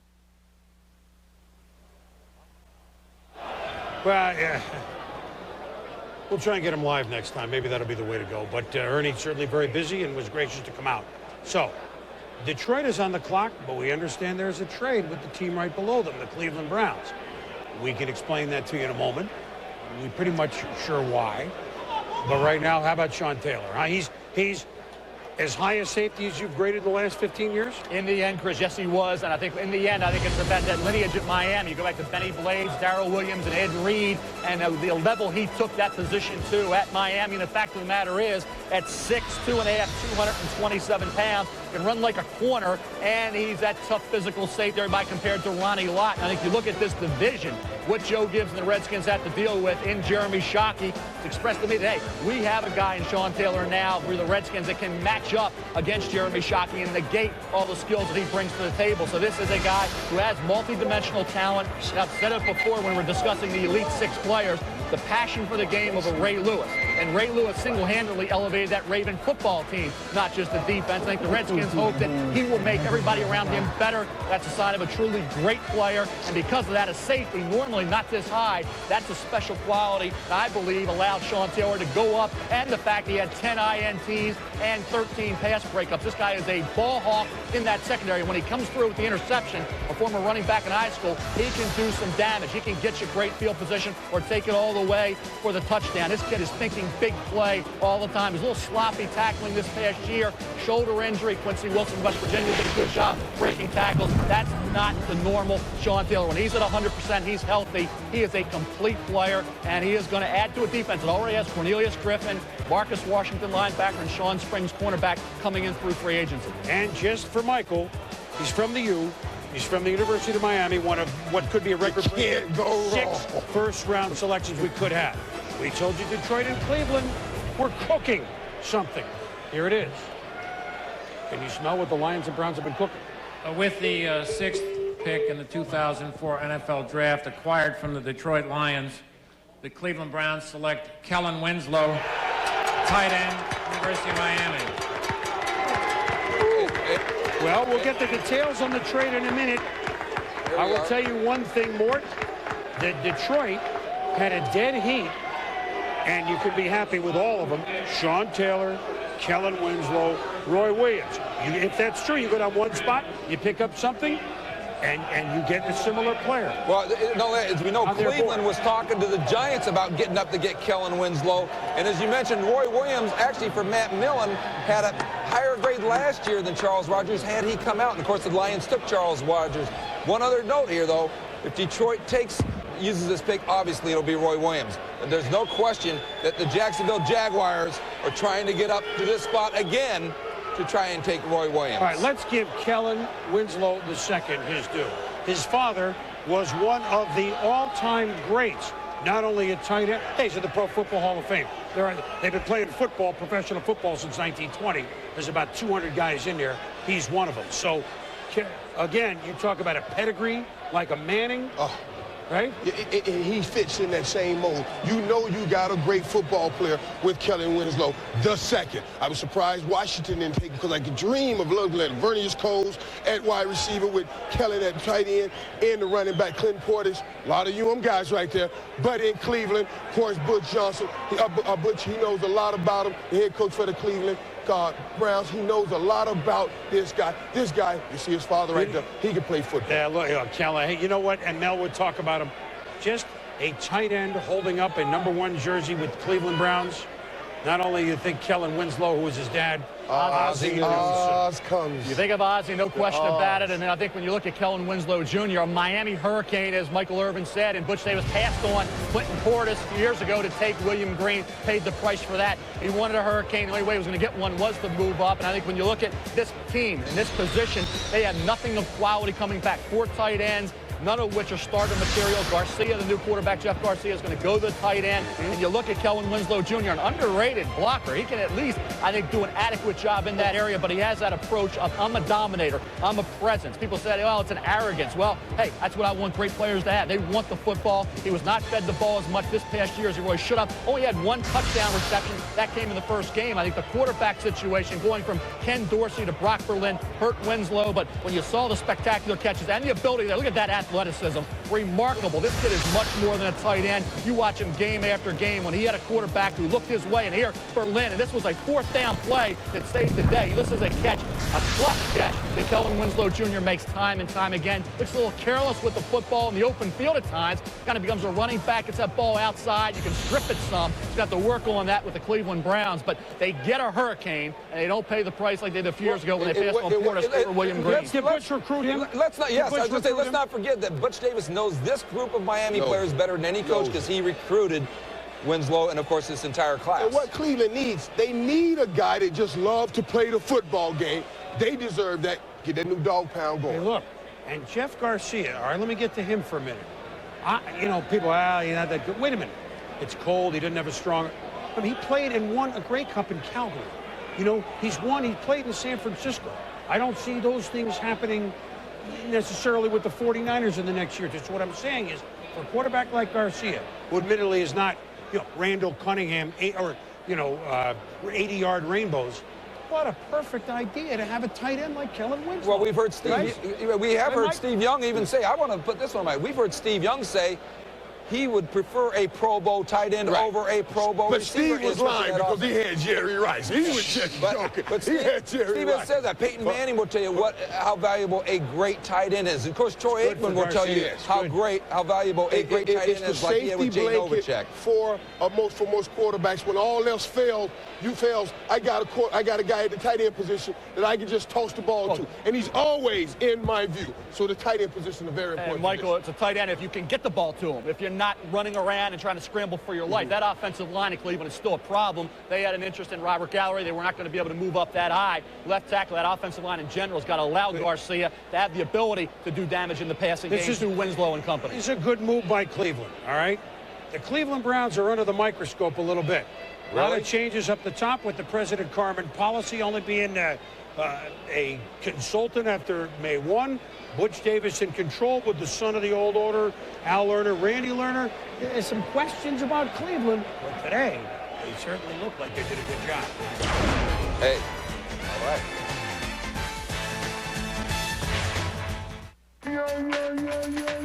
The new GMC Envoy XUV has so many exclusive features you've never seen before. The only way to truly experience it is to take a test drive like never before. A 24-hour test drive.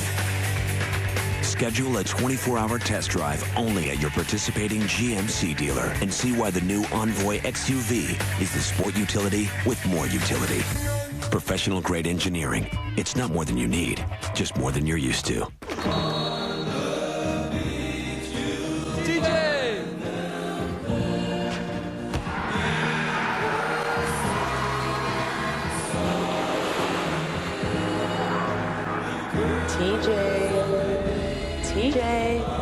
TJ!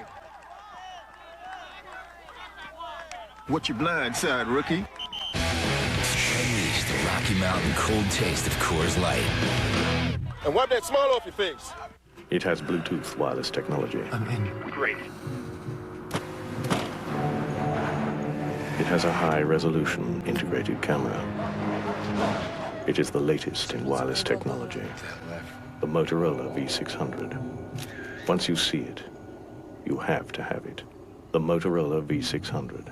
Available only at AT&T Wireless. Call 1-888-290-4613 for the nearest location. Now, it can be yours. That's it for us. We'll see you next time. And we're clear. Heck of a show. That was good. I got 2 tickets. Tuesday night show. I thought we were in like 2J or something. Do you know who I am? Step right up and greet the Mets. Dan Patrick, Stuart Scott, 1 for 6, 2 for 10. We're back in New York. Detroit again on the clock with their trade with Cleveland. We'll find out about the trade and their pick with the commissioner.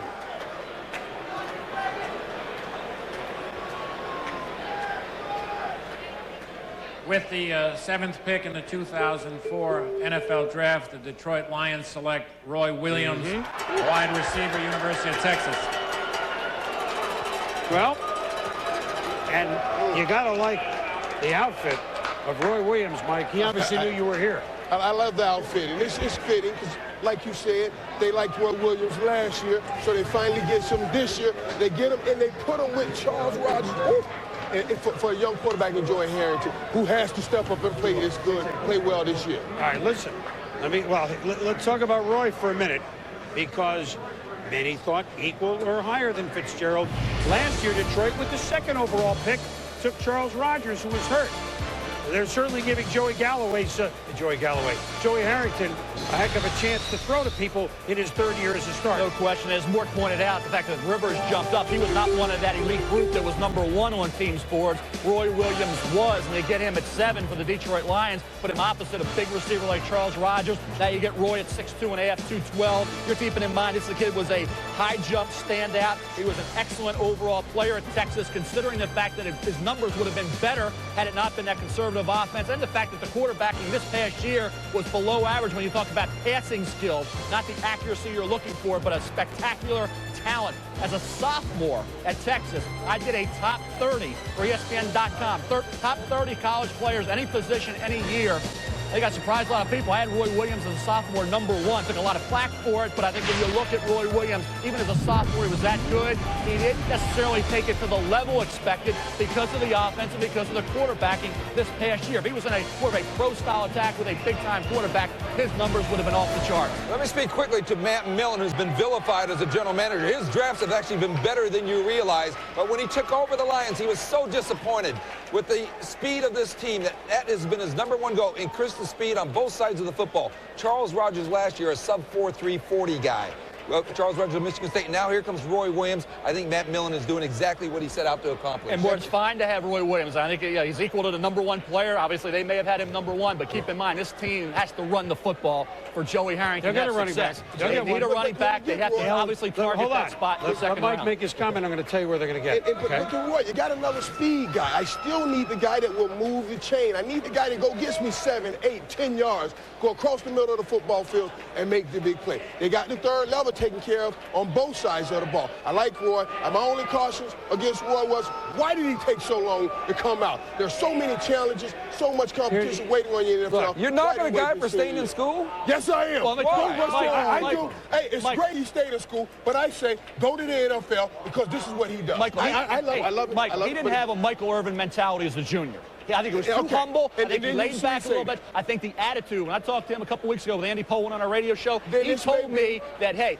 I'm the guy, I'm going to do this, I'm going to do that. He didn't talk like that as a junior. He had a Michael Irvin mentality. That's exactly my point. And I said, good. He went back to get that other year. I'm just telling you. You just said he should have come out. I want a guy that eats football for 12 months. I don't want a guy that plays it for 6. I want you eating it breakfast, lunch, and So dinner. you're saying Roy Williams does not eat football for 12 months? I said he doesn't eat the best football because if he did, 12 months ago, he would have came to the He went NFL. back because he wanted to develop his talents. He And didn't he think he did. was a complete. I'm He just wanted to telling be you. the top guy. I understand He went back that. for those reasons. I understand that, and I love that. And now he knows he's ready because there's no other chance he has to be ready. And I So applaud you still that now. question Roy Williams? I just question the love. Roy Williams, Charlie Rogers, Joey Harrington, all right? Here's the trade, which we didn't announce to you. They get a second. Wow. So in the second round, the Detroit Lions will pick back-to-back with the 4th and now the 5th pick. So if you're wondering where they're going to get a running back, it will be in one of those two spots, and they will get the 3rd or 4th-ish running back on people's boards. Right now, let's go to Cleveland, and on our first Coors Light video conference of the draft, which I don't know if that's a moniker that necessarily the head coach, Butch Davis, cares about. But, Butch, you made the trade for Kellen Winslow. You've known him since he was in high school. What do you know about him that maybe his play on the field even more than we can see ourselves? Well, Boomer, I don't know that there's necessarily anything that we know more. His film pretty much speaks for itself. This kid has lit it up his entire college career. An enormous amount of energy he brings to the game, the passion, the way he plays, and he's a three-down player. I mean, this is a guy that not only is a tight end, is he a big-time receiver, he's an awesome special teams player. He's a lightning rod. He's a guy that's going to bring a lot of energy and can really help this offense. I mean, you know from Dallas days with Novacek and Michael sitting next to me what a tight end can do, especially with your new quarterback, Jeff Garcia, short intermediate passing. Do you see this as a click right away? I'm sure you do. Well, absolutely. I mean, we really believe that Kellen's going to bring a tremendous amount of versatility, that we felt good about our receiving core. We feel good about our good group of young running backs. We added a very talented fullback, and this kind of completes and helps with the existing tight ends that we've got. We think it's an excellent choice for us. Butch, this is Chris Mortensen here. I do have a question about this. Giving up a second-round pick to just go one spot up, was that tough to do? Can you tell us a little bit about your talks with the Giants? Well, you know, Chris, we had some discussions with several teams above us during the course of the day, and just trying to gauge whether or not we could move up, what it was going to take. Matt and I had spoken over the last week or so about the possibility of actually flipping 6s and 7s once they got on the clock. We felt like, you know, the second was a pretty good price to pay, but we really felt like for our football team, trying to pick guys that are going to make our football team dramatically better, Kellen Winslow was the right choice for us. Butch, you look at Robert Gallery as somebody that evidently Cleveland, and you can speak about that, had somewhat of an interest in the offensive line, Butch, still a question mark on paper. You don't have that second-round pick right now. How do you plan on improving that offensive line going into training camp? Yeah, Mel, well, certainly, you know, we've added Calvin Garman as a guard. We've got a good group of young nucleus of guys. We're going to keep looking. We're not out of this draft yet, and there may be the possibility we may be able to get back into the second round before the day's over anyway. Butch, a different subject. Tim Couch, how long does he remain a Cleveland Brown? But through the weekend, might we see some movement there, or will he be with you? You know, it's possible, Boomer. You know, we've had some discussions with Green Bay. You know, anything is potentially possible during the course of the entire draft. Well, as we've seen, anything is possible. Kellen Winslow, you knew him when? Get back in the room. I know you got some work to do, although you'll have a little time off in the second round. Thanks, Butch. Thank you. All right, Butch Davis, and let's face it, stuff is swirling a little bit in Cleveland. It's unsettling. It's unsettling from the outside. It is only April. That's all. I'll get into that. But the Browns need to make a move. Kellen Winslow, perhaps, is the first part of that puzzle. And here's a different shot of the Mannings. We'll be back.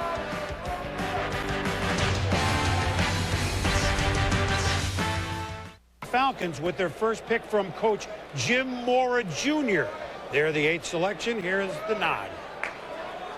With the 8th pick in the 2004 NFL Draft, the Atlanta Falcons select D'Angelo Hall, cornerback, Virginia Tech. Reunited with Michael Vick from Virginia Tech. And that's all he talks about. He wanted to be reunited with Michael Vick. Well, there's a lot of connections here thus far in the draft. Yeah, and look, Atlanta, their pass defense was the worst in the National Football League. their overall defense was the worst in the National Football League. Jim Mora Jr., defensive coordinator, been around the game a long time, defensive coordinator, San Francisco 49ers, is the new head coach.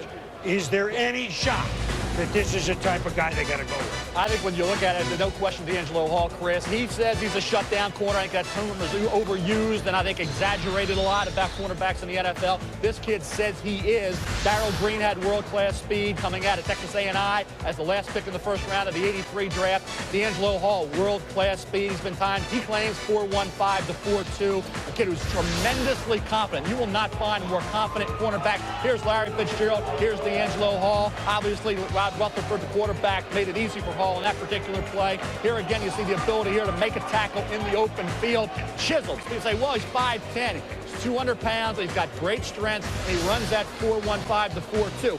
Former prep All-American running back. And you see his punt return skills, averaged 16 yards per return during his career, during that one season. Here, a game breaker in that particular role. Darrell Green could have been a phenomenal punt returner. He was used in certain situations when they felt the need to do that. Joe Gibbs did in Washington. I think D'Angelo Hall, as a punt returner, can be a game changer. And I think with Jim Mora Jr. bringing in Jason Webster from the 49ers, they had him out there more. Now with Hall, how much will he use him as a punt returner? Well, he will use him as a punt returner early in his career. And you have heard D'Angelo Hall refer to himself as another Deion Sanders. Interestingly enough, it was the Atlanta Falcons that took Deion Sanders to be a shutdown corner, to be a punt returner. D'Angelo Hall will play the left corner. They signed Jason Webster from the 49ers to play the right corner. And this is a guy who's very confident. In fact, Michael, you'll like this. Some of the nicknames that his teammates have given him behind his back is Me-Angelo Hall. And that's quite all right. When I talked to D'Angelo, we talked about exactly that. I said, there's a lot of pressure being put on a shutdown corner. He says, Michael, I don't care about that. I want to show you I can play. I said, what about the big wide receivers in this league today? He says, in practice, I get the biggest wide receivers, and I work bump and run against them. I like the guy. I like a guy with that attitude. I like a guy that wants to be the best. Wait a minute. But the nickname that he may have, if he's as good as Atlanta thinks, is Michelangelo Hall. Right? Well, that's what they're trying to do. You're going to give him Boo, and that's a go. I give the nickname, not his teammates, all right? That's the way that this game works. against Larry Fitzgerald made him a lot of money. That game he had against Larry Fitzgerald made him a lot of money. Well, look, so Atlanta, remember, just one little word on Atlanta. They now have a healthy Mike Vick, which was put on hold for a complete year. And so now we see what Dan Reeves saw 2 years ago, except a more mature Mike Vick and a new reign there. They may be a quick rising team. But look, the story of the day here is the trade between the Chargers and Giants that couldn't happen until Eli Manning was picked by San Diego. Robert Gallery, I think, has played a role in it, was picked second by Oakland. And then Eli Manning became a Giant when Rivers went with the Giants, and then they made the swap. Why did the trade happen on the clock when it couldn't happen for days? A.J. Smith is the general manager of the Chargers. He's with Sean Salisbury. Sean. Thank you very much, Boomer. AJ, you said you needed a blockbuster trade for this to happen, to get out of that first slot. Why? Well, we're very happy with it. You know, we were going to stay with Eli Manning and see what was going to happen. And as it unfolded, obviously, in the draft, strange things happen, and you take it step by step. And when the New York Giants selected Phillip Rivers, some dialogue took place, and we're real happy. What took the deal so long? Well, we had some dialogue, and it just didn't work out. I'll just leave it at that. You know, there's give and take on both sides, and we were determined to get something that we wanted, and that's why we selected Eli. So what was the deal maker? Well, the deal maker was just when the New York Giants kind of surprised us and took Phillip Rivers. Obviously, that's somebody that we love and have for a long time, and the league recognizes that. Little dialogue took place, and it came together. If Eli Manning, who stated that he did not want to come here, did you have any intention of keeping him if you couldn't work out a trade, really? Oh, absolutely. Eli was our choice, and he was going to be a San Diego Charger, and we were going to do what's right for the franchise. And as things developed, obviously it took a twist when the Giants selected Phillip Rivers, and you sit down and entertain things, and we decided that package was very, very good for the Chargers, and we executed it. Who was the highest-rated quarterback on your board? Well, I've always told you there were 3 quarterbacks, and I won't break it down. Now, obviously, excuse me, with Eli going, that tells you something. If Eli said he wanted to be a Charger, would he be a Charger in 2004? Would the trade have happened? Oh, I can't answer that. You know, that's something that we'll talk about as an organization. We know there was a twist to this whole situation, and I'll just leave it at that. We took care of it. Now, you got Phillip Rivers, who I know you've coveted for a long time. What's the situation now with, I guess, kind of incumbent Drew Brees? Is his days as a starter and a player in San Diego over? Oh, I wouldn't say that. We're just collecting talent at all levels and all positions, and Coach Schottenheimer in August will decide what's going to be. We'll probably add another quarterback. We're going to take a few people, 4 or 5, to training camp, line up the best football players. Competition brings out the best in everyone, and we'll see what happens there. AJ, thank you, and good luck with the rest of the rounds. Appreciate it. Susie Culver, back to you in New York. Okay, back here in the green room, Eli Manning, flanked by his brother Peyton. Describe the sense of relief when you put the Giants cap on. Well, obviously, we wanted something to happen to Trey. We expressed our opinions of what what we wanted to happen in this draft, and we never said we wanted the Giants to do it. But we wanted Trey to happen, and obviously it did. So we're excited now. From the time you were chosen by the Chargers up until you found out you would be a Giant, what was that like for you?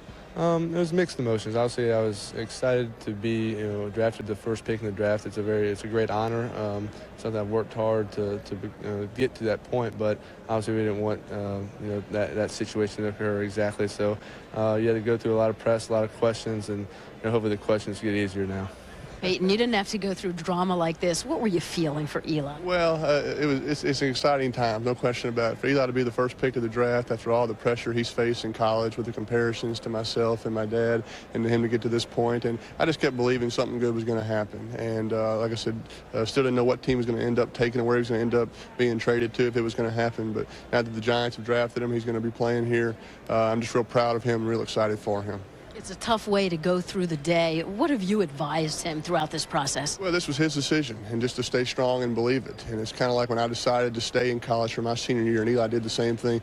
You don't ever look back. You make the decision, and you stick with it 100%, and you just keep believing that something's going to happen. So we have a lot of respect for all the organizations out there, for the Chargers. It was not a knock against them. This was just something that Eli wanted to do, and I supported him 100% as his brother, and I'm just proud it's all worked out. Again, in terms of drama, there were no questions when you were drafted by the Colts. Kerry Collins is the quarterback of the Giants. What do you expect? I don't know what to expect. Obviously, Kerry Collins is a proven player. He's been in the league a long time and has had a great career. So, all I can do is worry about, I'm going to go in there, I'm going to work hard. Where I'm backup or starter, I'm going to pretend like I am the starter, prepare like I'm the starter, so it'll only make me better down the road. Congratulations. Thanks a lot. Sal, let's go to you in New York. Well, Susie, now that the Giants have Eli Manning, the question is what happens to veteran quarterback Kerry Collins, who took the Giants to the Super Bowl 4 years ago? I just had a discussion with Giants GM Ernie Accorsi, and he said, first of all, the Giants would like to keep Kerry Collins. They're going to have a private discussion with him to decide his future. It is a cap consideration, he said, and it may not involve discussions with Kerry Collins about him renegotiating his contract. He's got about a $7 million cap figure, and this is the last year of his contract with the Giants. So it's very much up in the air, but the Giants would like to accommodate Kerry. They would like to keep him. As Ernie said, you can always use a veteran quarterback around here. Let's go to Trey Wingo in Bristol. All right, Sal, thanks. Welcome back to the EA Sports matchup desk here, guys. Eli Manning, Jaws, maybe nobody, because of the city he's going to and the way this went down, comes into a locker room with more pressure on his shoulders now in the brightest stage in the NFL than Eli Manning. Tell me he can handle it by what he does on the field. Well, that's what he's going to have to do. He's going to have to play well, because certainly he has created a lot of pressure on himself. And some of these wounds are self-inflicted by the fact that he did not want to go to San Diego. But clearly, as I study Eli Manning, he is a quarterback that can play in the NFL. When he was at Ole Miss, he had to make every throw. He can throw the short pass accurately. He can zip the medium-range pass into a tight window. He can make every throw in the NFL. On this play against LSU, Eli will throw to his Z receiver on an intermediate in-breaking route. Two critical pocket quarterback attributes: his ability to recognize the coverage to quickly determine which defender he's throwing off of, and the timing and anticipation of the throw. This is when Eli made the decision to throw the football. His receiver has not yet made his break. This is the anticipation that's necessary to play at a high level from within the pocket. Another element I look at is a quarterback's ability to read the defense after he turns his back, executing a play-action fake. Here, Manning immediately locates the safety sitting down on the tight end. He properly throws the ball over the top to the Z on the post, and that's a great throw. Eli is very polished as a pocket quarterback. I believe he will not have a long learning curve.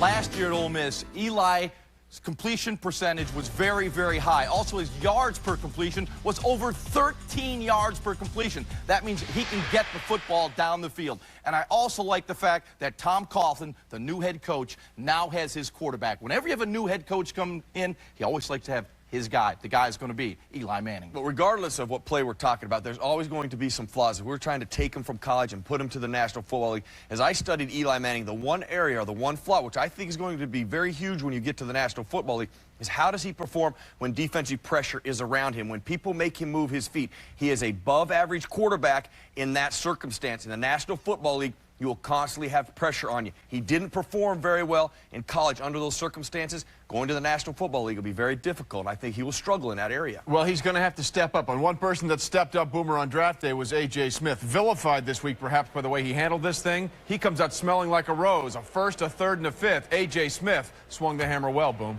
Yes, San Diego did a good job. I want to reiterate one thing before Jacksonville makes their pick, is that Eli Manning was classy enough to go out there and hold up a Charger jersey, all right? So I think everybody is doing their best today to come up smelling like roses. By the way, 3 Dog Night records on sale in New York. Greatest hits. Eli's coming. You can buy them now on CD. Now Jacksonville's made their pick. Here we go. Oh. With the 9th pick in the 2004 NFL Draft, the Jacksonville Jaguars select Reggie Williams, wide receiver, University of Washington. Not as big a surprise as you may think. Okay, well, not a curveball. This isn't David Klingler with the 7th pick, but this is a little early.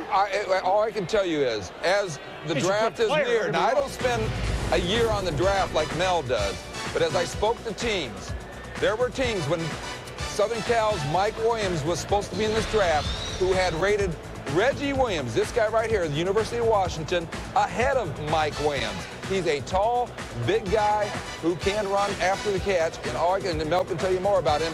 But Byron Leftwich is the Jacksonville Jaguars quarterback taken by James Harris, their general manager. He wanted to make sure that Byron Leftwich is enhanced by the best possible receivers around him. Jimmy Smith, obviously, is a veteran on the other side. And you see Morton highlight package right through the size, 6'3½", almost 230 pounds. Speed is average, but I think when you look at the ability he showed right away, first game ever at Michigan, going from high school to college, became the first Washington Husky freshman to start his first game, and he put up good numbers in that game against the Wolverines, who always have talent at the cornerback spot. You look at Reggie Williams, what I would say here is, were there any offers to move down? Or were they locked into Reggie Williams? Because there were other wide receivers kind of bunched in that group with Reggie, like Lee Evans, Michael Clayton, and the like. And I think if you were picking that early, and of course they have a defensive end need to move down, I wonder if that was a possibility, how many offers they got to do so. I like Reggie, and I like to tier the receivers. In that first tier, it was the top 3 receivers. Michael Williams no longer there. Reggie moves right in that top 3. Jimmy Smith getting up in years. Now, let me set a mini drama now, okay? 2 quarterbacks are done. Houston is on the clock. They have theirs in David Carr, followed by Pittsburgh. Ben Roethlisberger will hear his name awfully fast. If anybody wants Roethlisberger, they must deal with the Houston Texans now, because he will be gone at 11.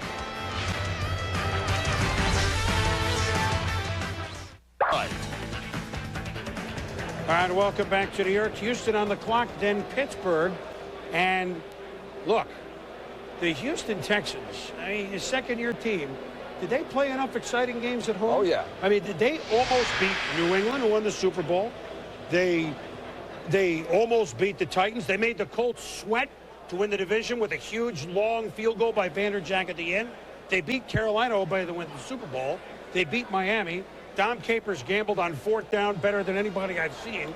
This is an interesting team from off the pace, but the Houston Texans need defense. And the Houston Texans, you win close games by getting impact players. They did have an interest in trading up to get Sean Taylor, the Miami safety. But right here, if either cornerback, D'Angelo Hall of Virginia Tech or Dante Robinson of South Carolina was available here, that's going to be their pick. So there's no way anybody can jump up into the number 10 spot and take them away from taking the corner, one of the corners that they wanted, that being Dante Robinson. I'll be shocked if Dante Robinson's not their pick. Let's go to Mel's board and explain Dante Robinson, a name people may not know.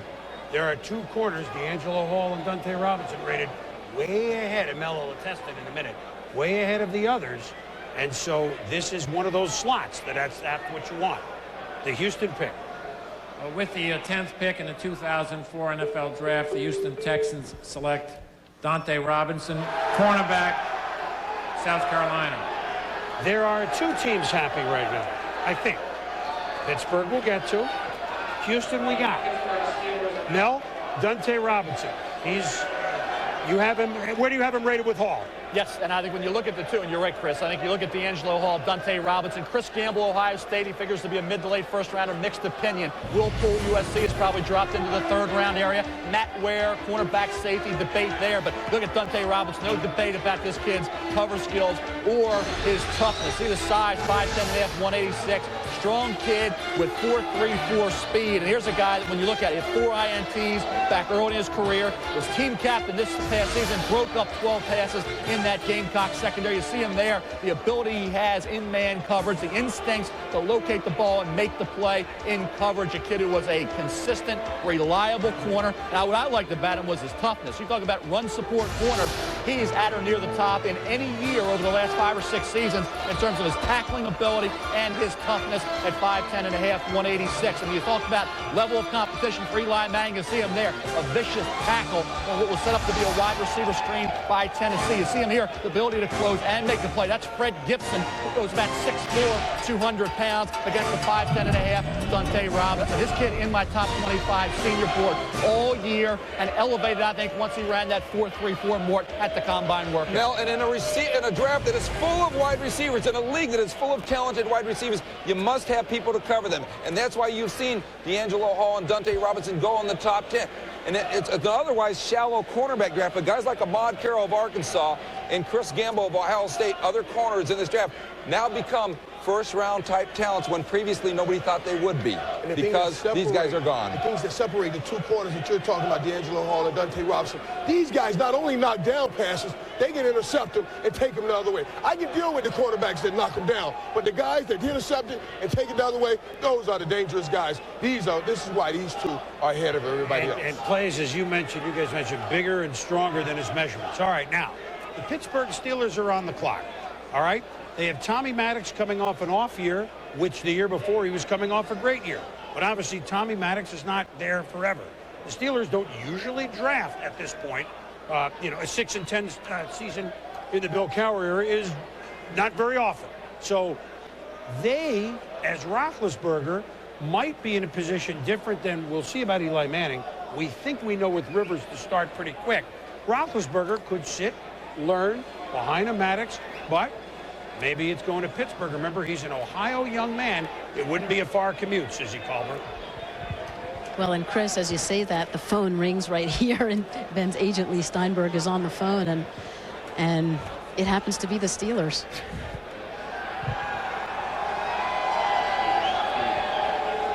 Yes. It's going real well, thanks. I'm sorry? Absolutely. No, I'd love to.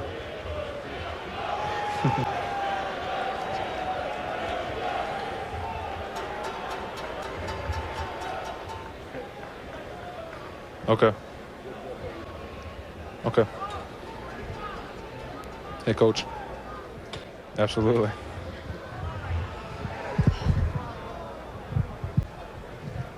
Thank you very much.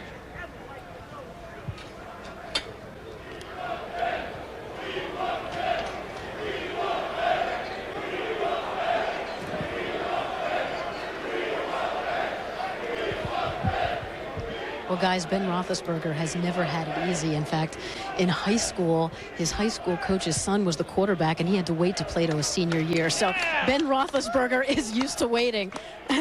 Congratulations from his family. Obviously, good news. Ben, are you a Steeler? Absolutely. Absolutely. What was this experience like? It's unbelievable. It's a great opportunity to be here and now to go to the great city of Pittsburgh. What did you anticipate this day would be like? I don't know. It's hard to put into words. I feel great, relief right now, and it's everything and more than I thought it would be. Congratulations. Thank you very much. Woo! Well, we'll make it official with the commissioner, but so this, what I started to say was that Ben Roethlisberger from Miami of Ohio, by the way, it's not like that league doesn't have quarterbacks in the NFL. Chad Pennington, Jets, Byron Leftwich with Jacksonville, Dante Culpepper from Central Florida, and the last one's all. They're not bad. No, so there's going to be 5 in there. And he has a little luxury to sit and learn at the NFL level. However, and we'll wait till it's official. I think it's pretty official. All right? Yeah, we should. But now let's make it official, and then we'll move on. And with the 11th pick in the 2004 NFL Draft, the Pittsburgh Steelers select Ben Roethlisberger, quarterback, University of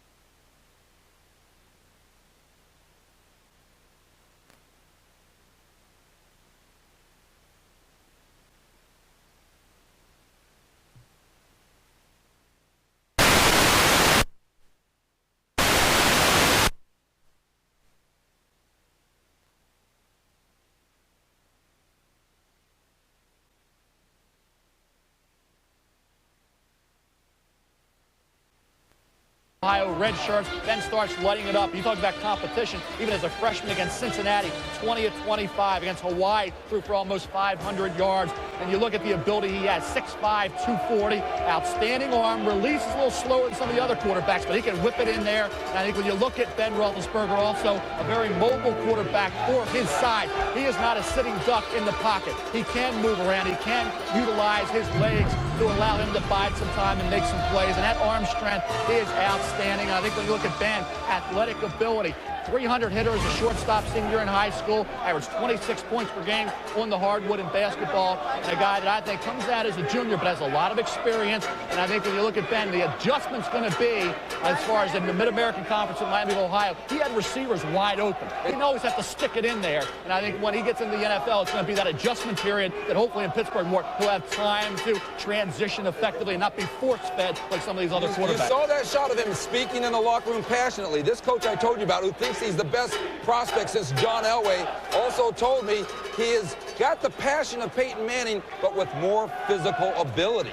That's saying something, but he's a third quarterback taker. He has the best set of wide receivers that he's going to at Plexico Bears and Hines Ward. And that will help him develop quickly. And Antoine Randall as far as him, Chris, I think that the separation for me was the Iowa game. You say, well, you put all that stock in one game, that Iowa game, 4 interceptions, no touchdowns, and Ben came on College Game Day with us on the radio and said, hey, I take full responsibility, tried to do far too much. It was Iowa, it was early in the season. He got all geeked up for that game and really said, hey, I'm going to go out and show the world that I'm not just a product of the Mid-American Conference. That one game, you could say, it's one game, but it was the separation. The Iowa game, not the best effort for Roethlisberger, but I tell you what, he steps up, he is accountable, he's responsible, he's a great kid, he loves to talk football, talk it all day, and I say we use that word passion.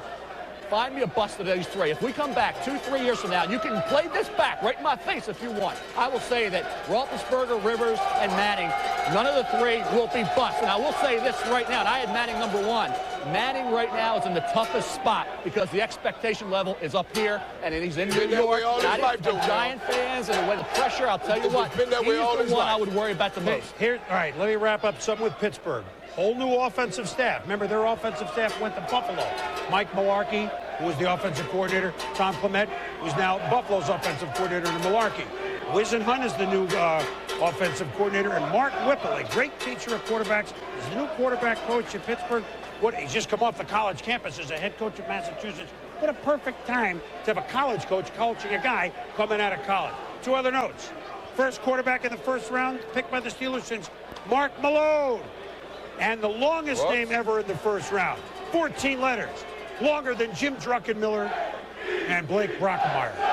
Just some tidbits you need to know if you're sitting there with chips and sodas. Oh, by the way, the Jet fans are revving up. and the pick is coming in quickly. Defensive speed. They got to take Jonathan Vilma, don't they? Yes. Don't they? Yes.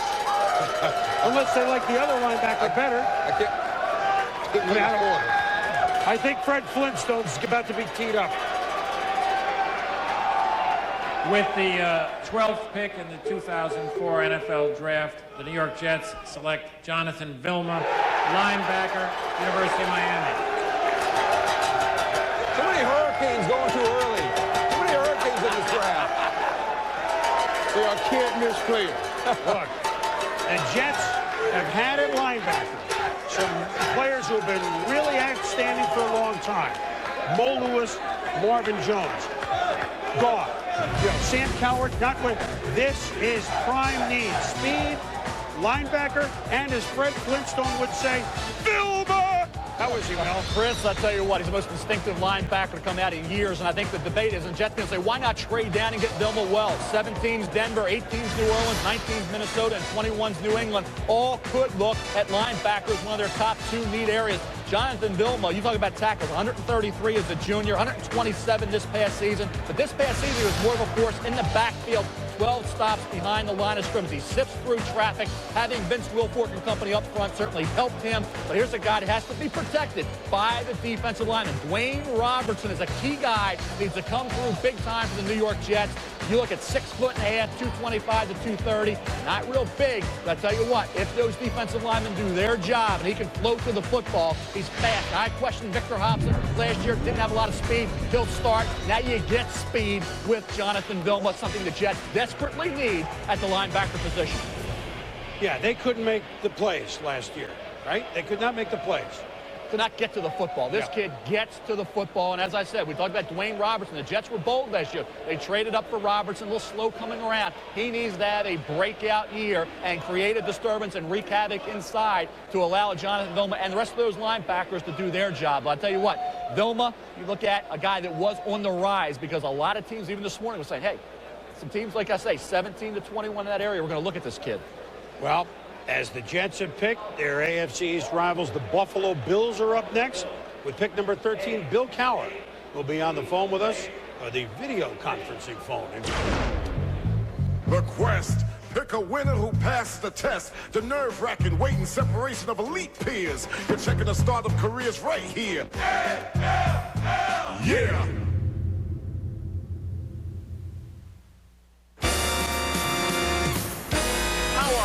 Campbell's Chunky Soup in microwavable bowls. Eat up, guys.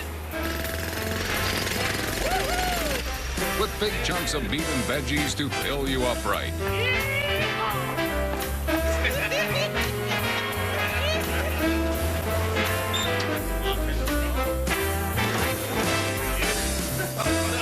Wherever, whenever. Make it Campbell's instead. Come on, let's go. Let's not talk about tomorrow.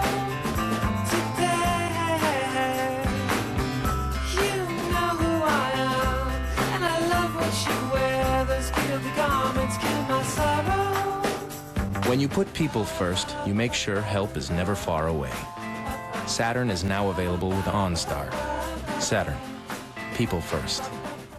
When you get nausea, heartburn, indigestion, upset stomach, even diarrhea. Hey, there's Pepto-Bismol. Nausea, heartburn, indigestion, upset stomach, diarrhea. Yay, Pepto-Bismol! For 5 different stomach problems, Pink does more than you think. No thanks.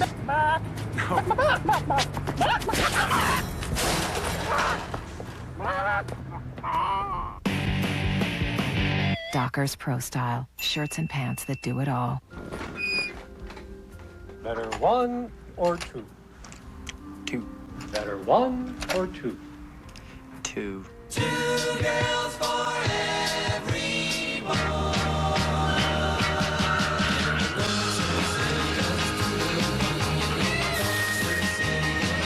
Nice glasses.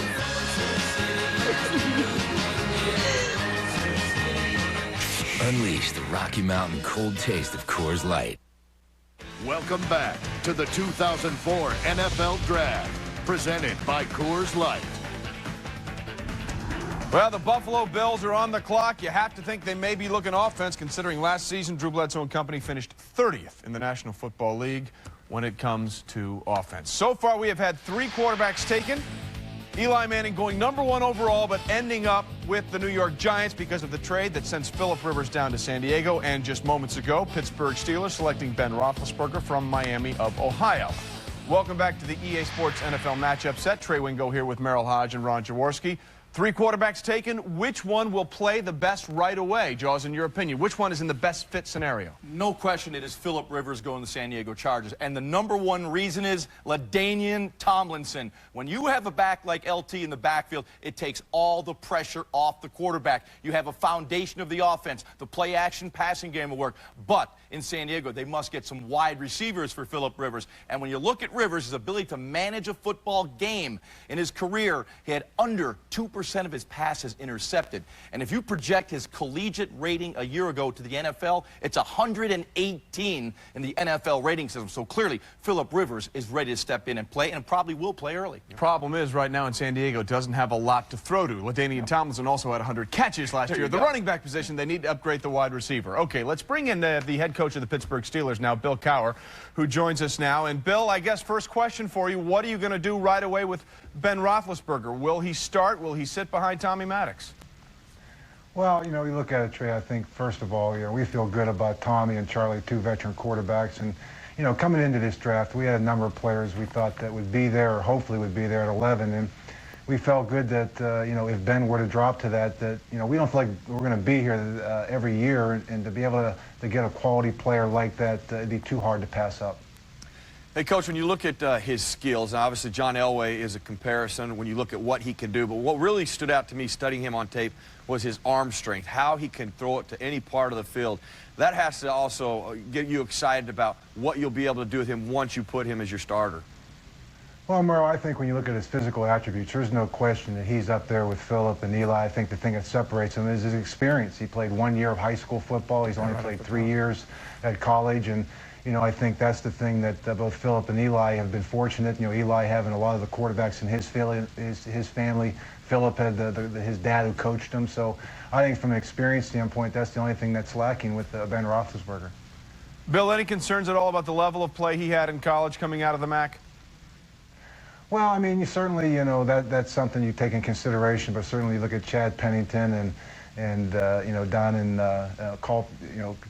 Jacksonville, the quarterback. So I mean, those guys have been, you know, very productive. And you know, I don't think that again, when you watch him play, he played better as the season went on. I know everyone talks about the Iowa game, but he played very strong going down the stretch. And again, I think when you look at the upside in this guy, I think it's something that we had to take in consideration. Chad Pennington also doing pretty well. And then there's that Randy Moss fellow who came out of the MAC. He was okay, too. Bill, we appreciate your time. Thanks for joining us. All right. Thanks, guys. Boomer, let's send it back to you in New York. All right, Trey, thank you very much. So, the Buffalo Bills are on the clock. Now, I had to get down to the Garden today from our hotel. I got in a cab, and wouldn't you know it, it's the same cab driver as he's driven me for about 15 years. I don't know how it happens. He wears a Buffalo cap. Boy, this is a tough pick, isn't it? Well, they'd like a quarterback, this and that, but you know what? Maybe another wideout to really replace Peerless Price. Maybe that guy is Lee Evans. I don't know. That's what the cabbie told me. Let's go up to the commissioner.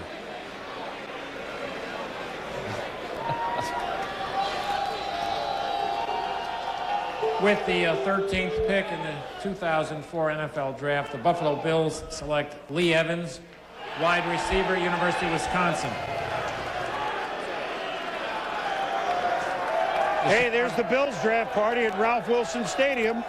They got an offensive staff. They're looking for a comeback year for Drew Bledsoe, and they got him a guy to put him the ball. Still to come, maybe tight end, maybe, you know, pass rusher. But Lee Evans injured. But boy, Mel, if he's not injured, where might he have been in this wide receiver? Well, fortunately, Chris, I'll tell you what, it's a great story because he got back into the middle of the first round. I think when you look at Lee Evans, where he was before the serious knee injury, which I'll get to in a second, he had speed, he had big playability. 75 catches, 20.6-yard average, 9 touchdowns. Then the knee injury, final play of the spring game, sat out 2002, comes back this year, 64 catches, 19-yard average, 13 touchdowns. Then you say, okay, did he lose any speed after the injury? Runs a 4.41 at the combine. Some had him 4.38. Lee Evans has that speed back. Lee Evans is a force to be reckoned with as a deep threat. And keep in mind, the Buffalo Bills, disappointing year for the receivers. Eric Moulds had a 100-catch season 2 years ago, 64 catches, only a 12.2-yard average. Josh Reed didn't get it done. And I think when you look at a situation now where they need Lee Evans to have an influence right away. Peerless Price is in Atlanta. Josh Reed did not make people forget about Peerless Price. And I think when you look at it, a need area to put pressure on Reed and to hope that Moulds can revert back to his old form. Big arm of Drew Bledsoe. Drew Bledsoe missed Peerless Price sorely. He wanted that guy to get the ball downfield, which, as you know, Michael, did make Eric Moulds a better receiver. This opens up this Pittsburgh offense, Buffalo offense. He gives you that. He can get deep and get deep quickly. Hey, look, the new confidence, I don't think Drew Bledsoe is going to be the Bledsoe of last year, do you? I think I've talked to a lot of people who think he's got plenty left in that arm. Just put the right players around him. Well, they started by doing that. The Chicago Bears first pick for Lovie Smith when we return.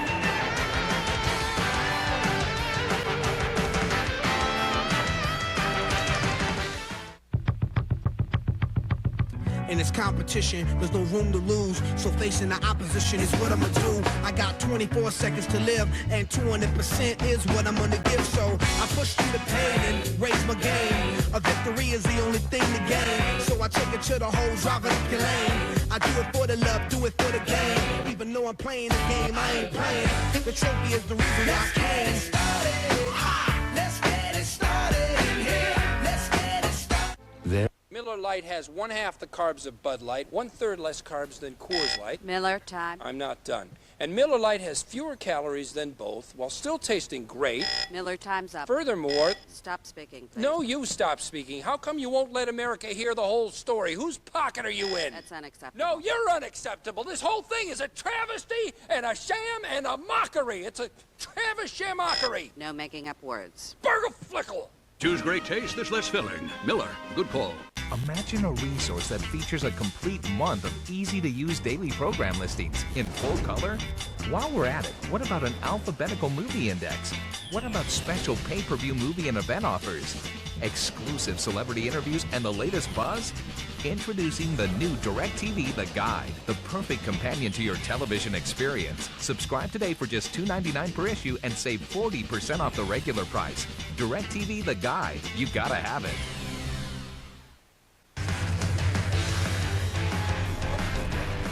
Welcome back to the 2004 NFL Draft. I'm Andrea Kramer in New York. The headline of the day, quarterback Eli Manning drafted #1 by the San Diego Chargers.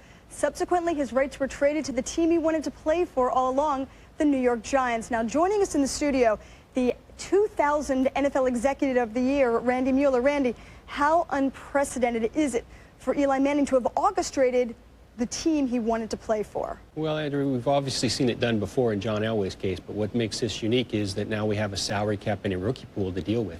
So it's always been a hard trade to make in the past because the money changes hands. The way the rookie pool works is if you get picked the top of the round, you get X amount of money. You get picked second, little less, little less. So obviously, in trading Eli Manning's rights from 1 back to 4, I think the way it'll work is he gets a little less money. Obviously, the guy who hits the jackpot here is Phillip Rivers, who now goes up to the top spot and gets paid like he was the first pick in the draft. So it'll be up to Eli Manning and his representation and Tom Condon to find a way to make up the difference in that money. We know it's going to be a coach's decision, Tom Coughlin's decision, whether or not to play Manning right away. What would your input be if you were the general manager? Well, I think it's a new era of Giant football. Obviously, Tom Coughlin wants to put his stamp on it. I think, as we all know, New York, you don't get a long grace period. So the rope will never be longer for Tom Coughlin than to play the rookie right now. I think there's a chance that fans will be more forgiving, at least in this first year, and they can advance the learning curve. I think Kerry Collins is a good player, but we all know also that he's in the last year of his deal. So in looking down the road, I think it benefits them to start the learning curve right now for Eli Manning. All right, Randy, thank you. We'll be back to you now as we join our players here on the roundtable. Kyle Bowler, first-round pick a year ago, number 19. You played from day one, posted a 5-3 record until getting injured, which ended your season. Should Eli Manning get out there and play right away?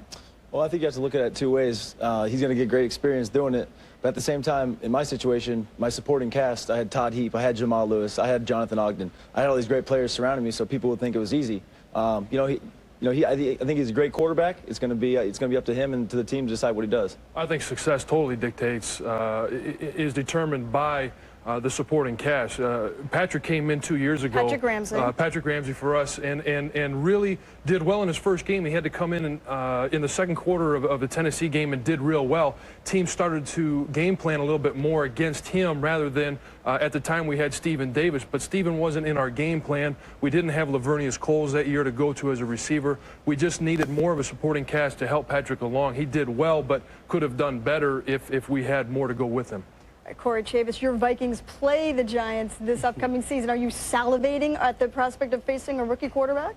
Well, I mean, anytime you get a chance to play against a rookie quarterback, you get a little bit excited. I certainly do. Anybody else would. But I think when you look at the offensive line for the Giants, the fact that Luke Pettigoat is probably their most effective starter right now, and he may be moved to the right side, I think you might be able to get some heat. We have a good defensive front, so if we can get some heat and get after him, I think the fact that the offensive line still has to be upgraded is what I'm excited about.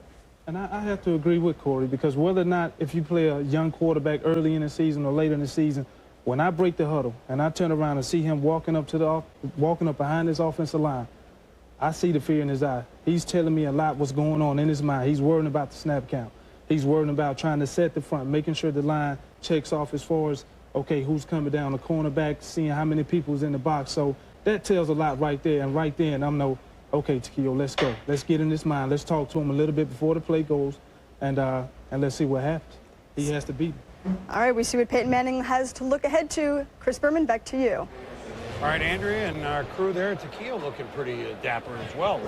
Takeo just as well. Well, you know what? They had the second best defense in football, and they had some offensive help. That Bills, nobody's that far away. I mean, that's what we've seen with Carolina from 2 years, 1 of 15 to almost winning the Super Bowl. Now, Chicago here in the middle of the draft at 14 with Lovie Smith, a defensive coach, making his first pick of the Bears. So you would think D-line, but this is about the spot here, somewhere around here, that Mike Williams, wide receiver USC, had the Claret case turned out, at least before this week, a little differently, that he might have gone.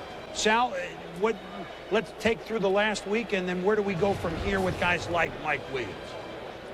Well, Boomer, I covered the case in the federal courts all week long here in New York, and as everybody knows, Mike Williams, wide receiver from USC, a sophomore, declared himself eligible for the draft after the U.S. District Court in February ruled that Maurice Claret could be part of the draft. That was overturned on Monday when the U.S. Court of Appeals issued a stay in that case. The Claret case went all the way to the U.S. Supreme Court, and on Thursday, 2 justices of the U.S. Supreme Court decided that Claret and Williams were out of this draft. The Mike Azzarelli, the agent for Mike Williams, decided that he didn't want his client even in the country hearing about today's draft. He has sent him out of the country to an undisclosed location to get away from the spotlight so that he wouldn't have to hear about how many receivers were going in the first round. And they've gone 4 so far, and everybody thought that Mike Williams' name would be picked somewhere in the top 15. But right now he's out of the country, and they'll regroup sometime during the summer after the U.S. Court of Appeals issues its final ruling and opinion. They will go perhaps to the Supreme Court to get Mike Williams and Maurice Claret in a supplemental draft this summer. But that all depends on what the U.S. Court of Appeals decides this summer, Boomer. And here was what we'd also like to see just from a football fan standpoint, Sal.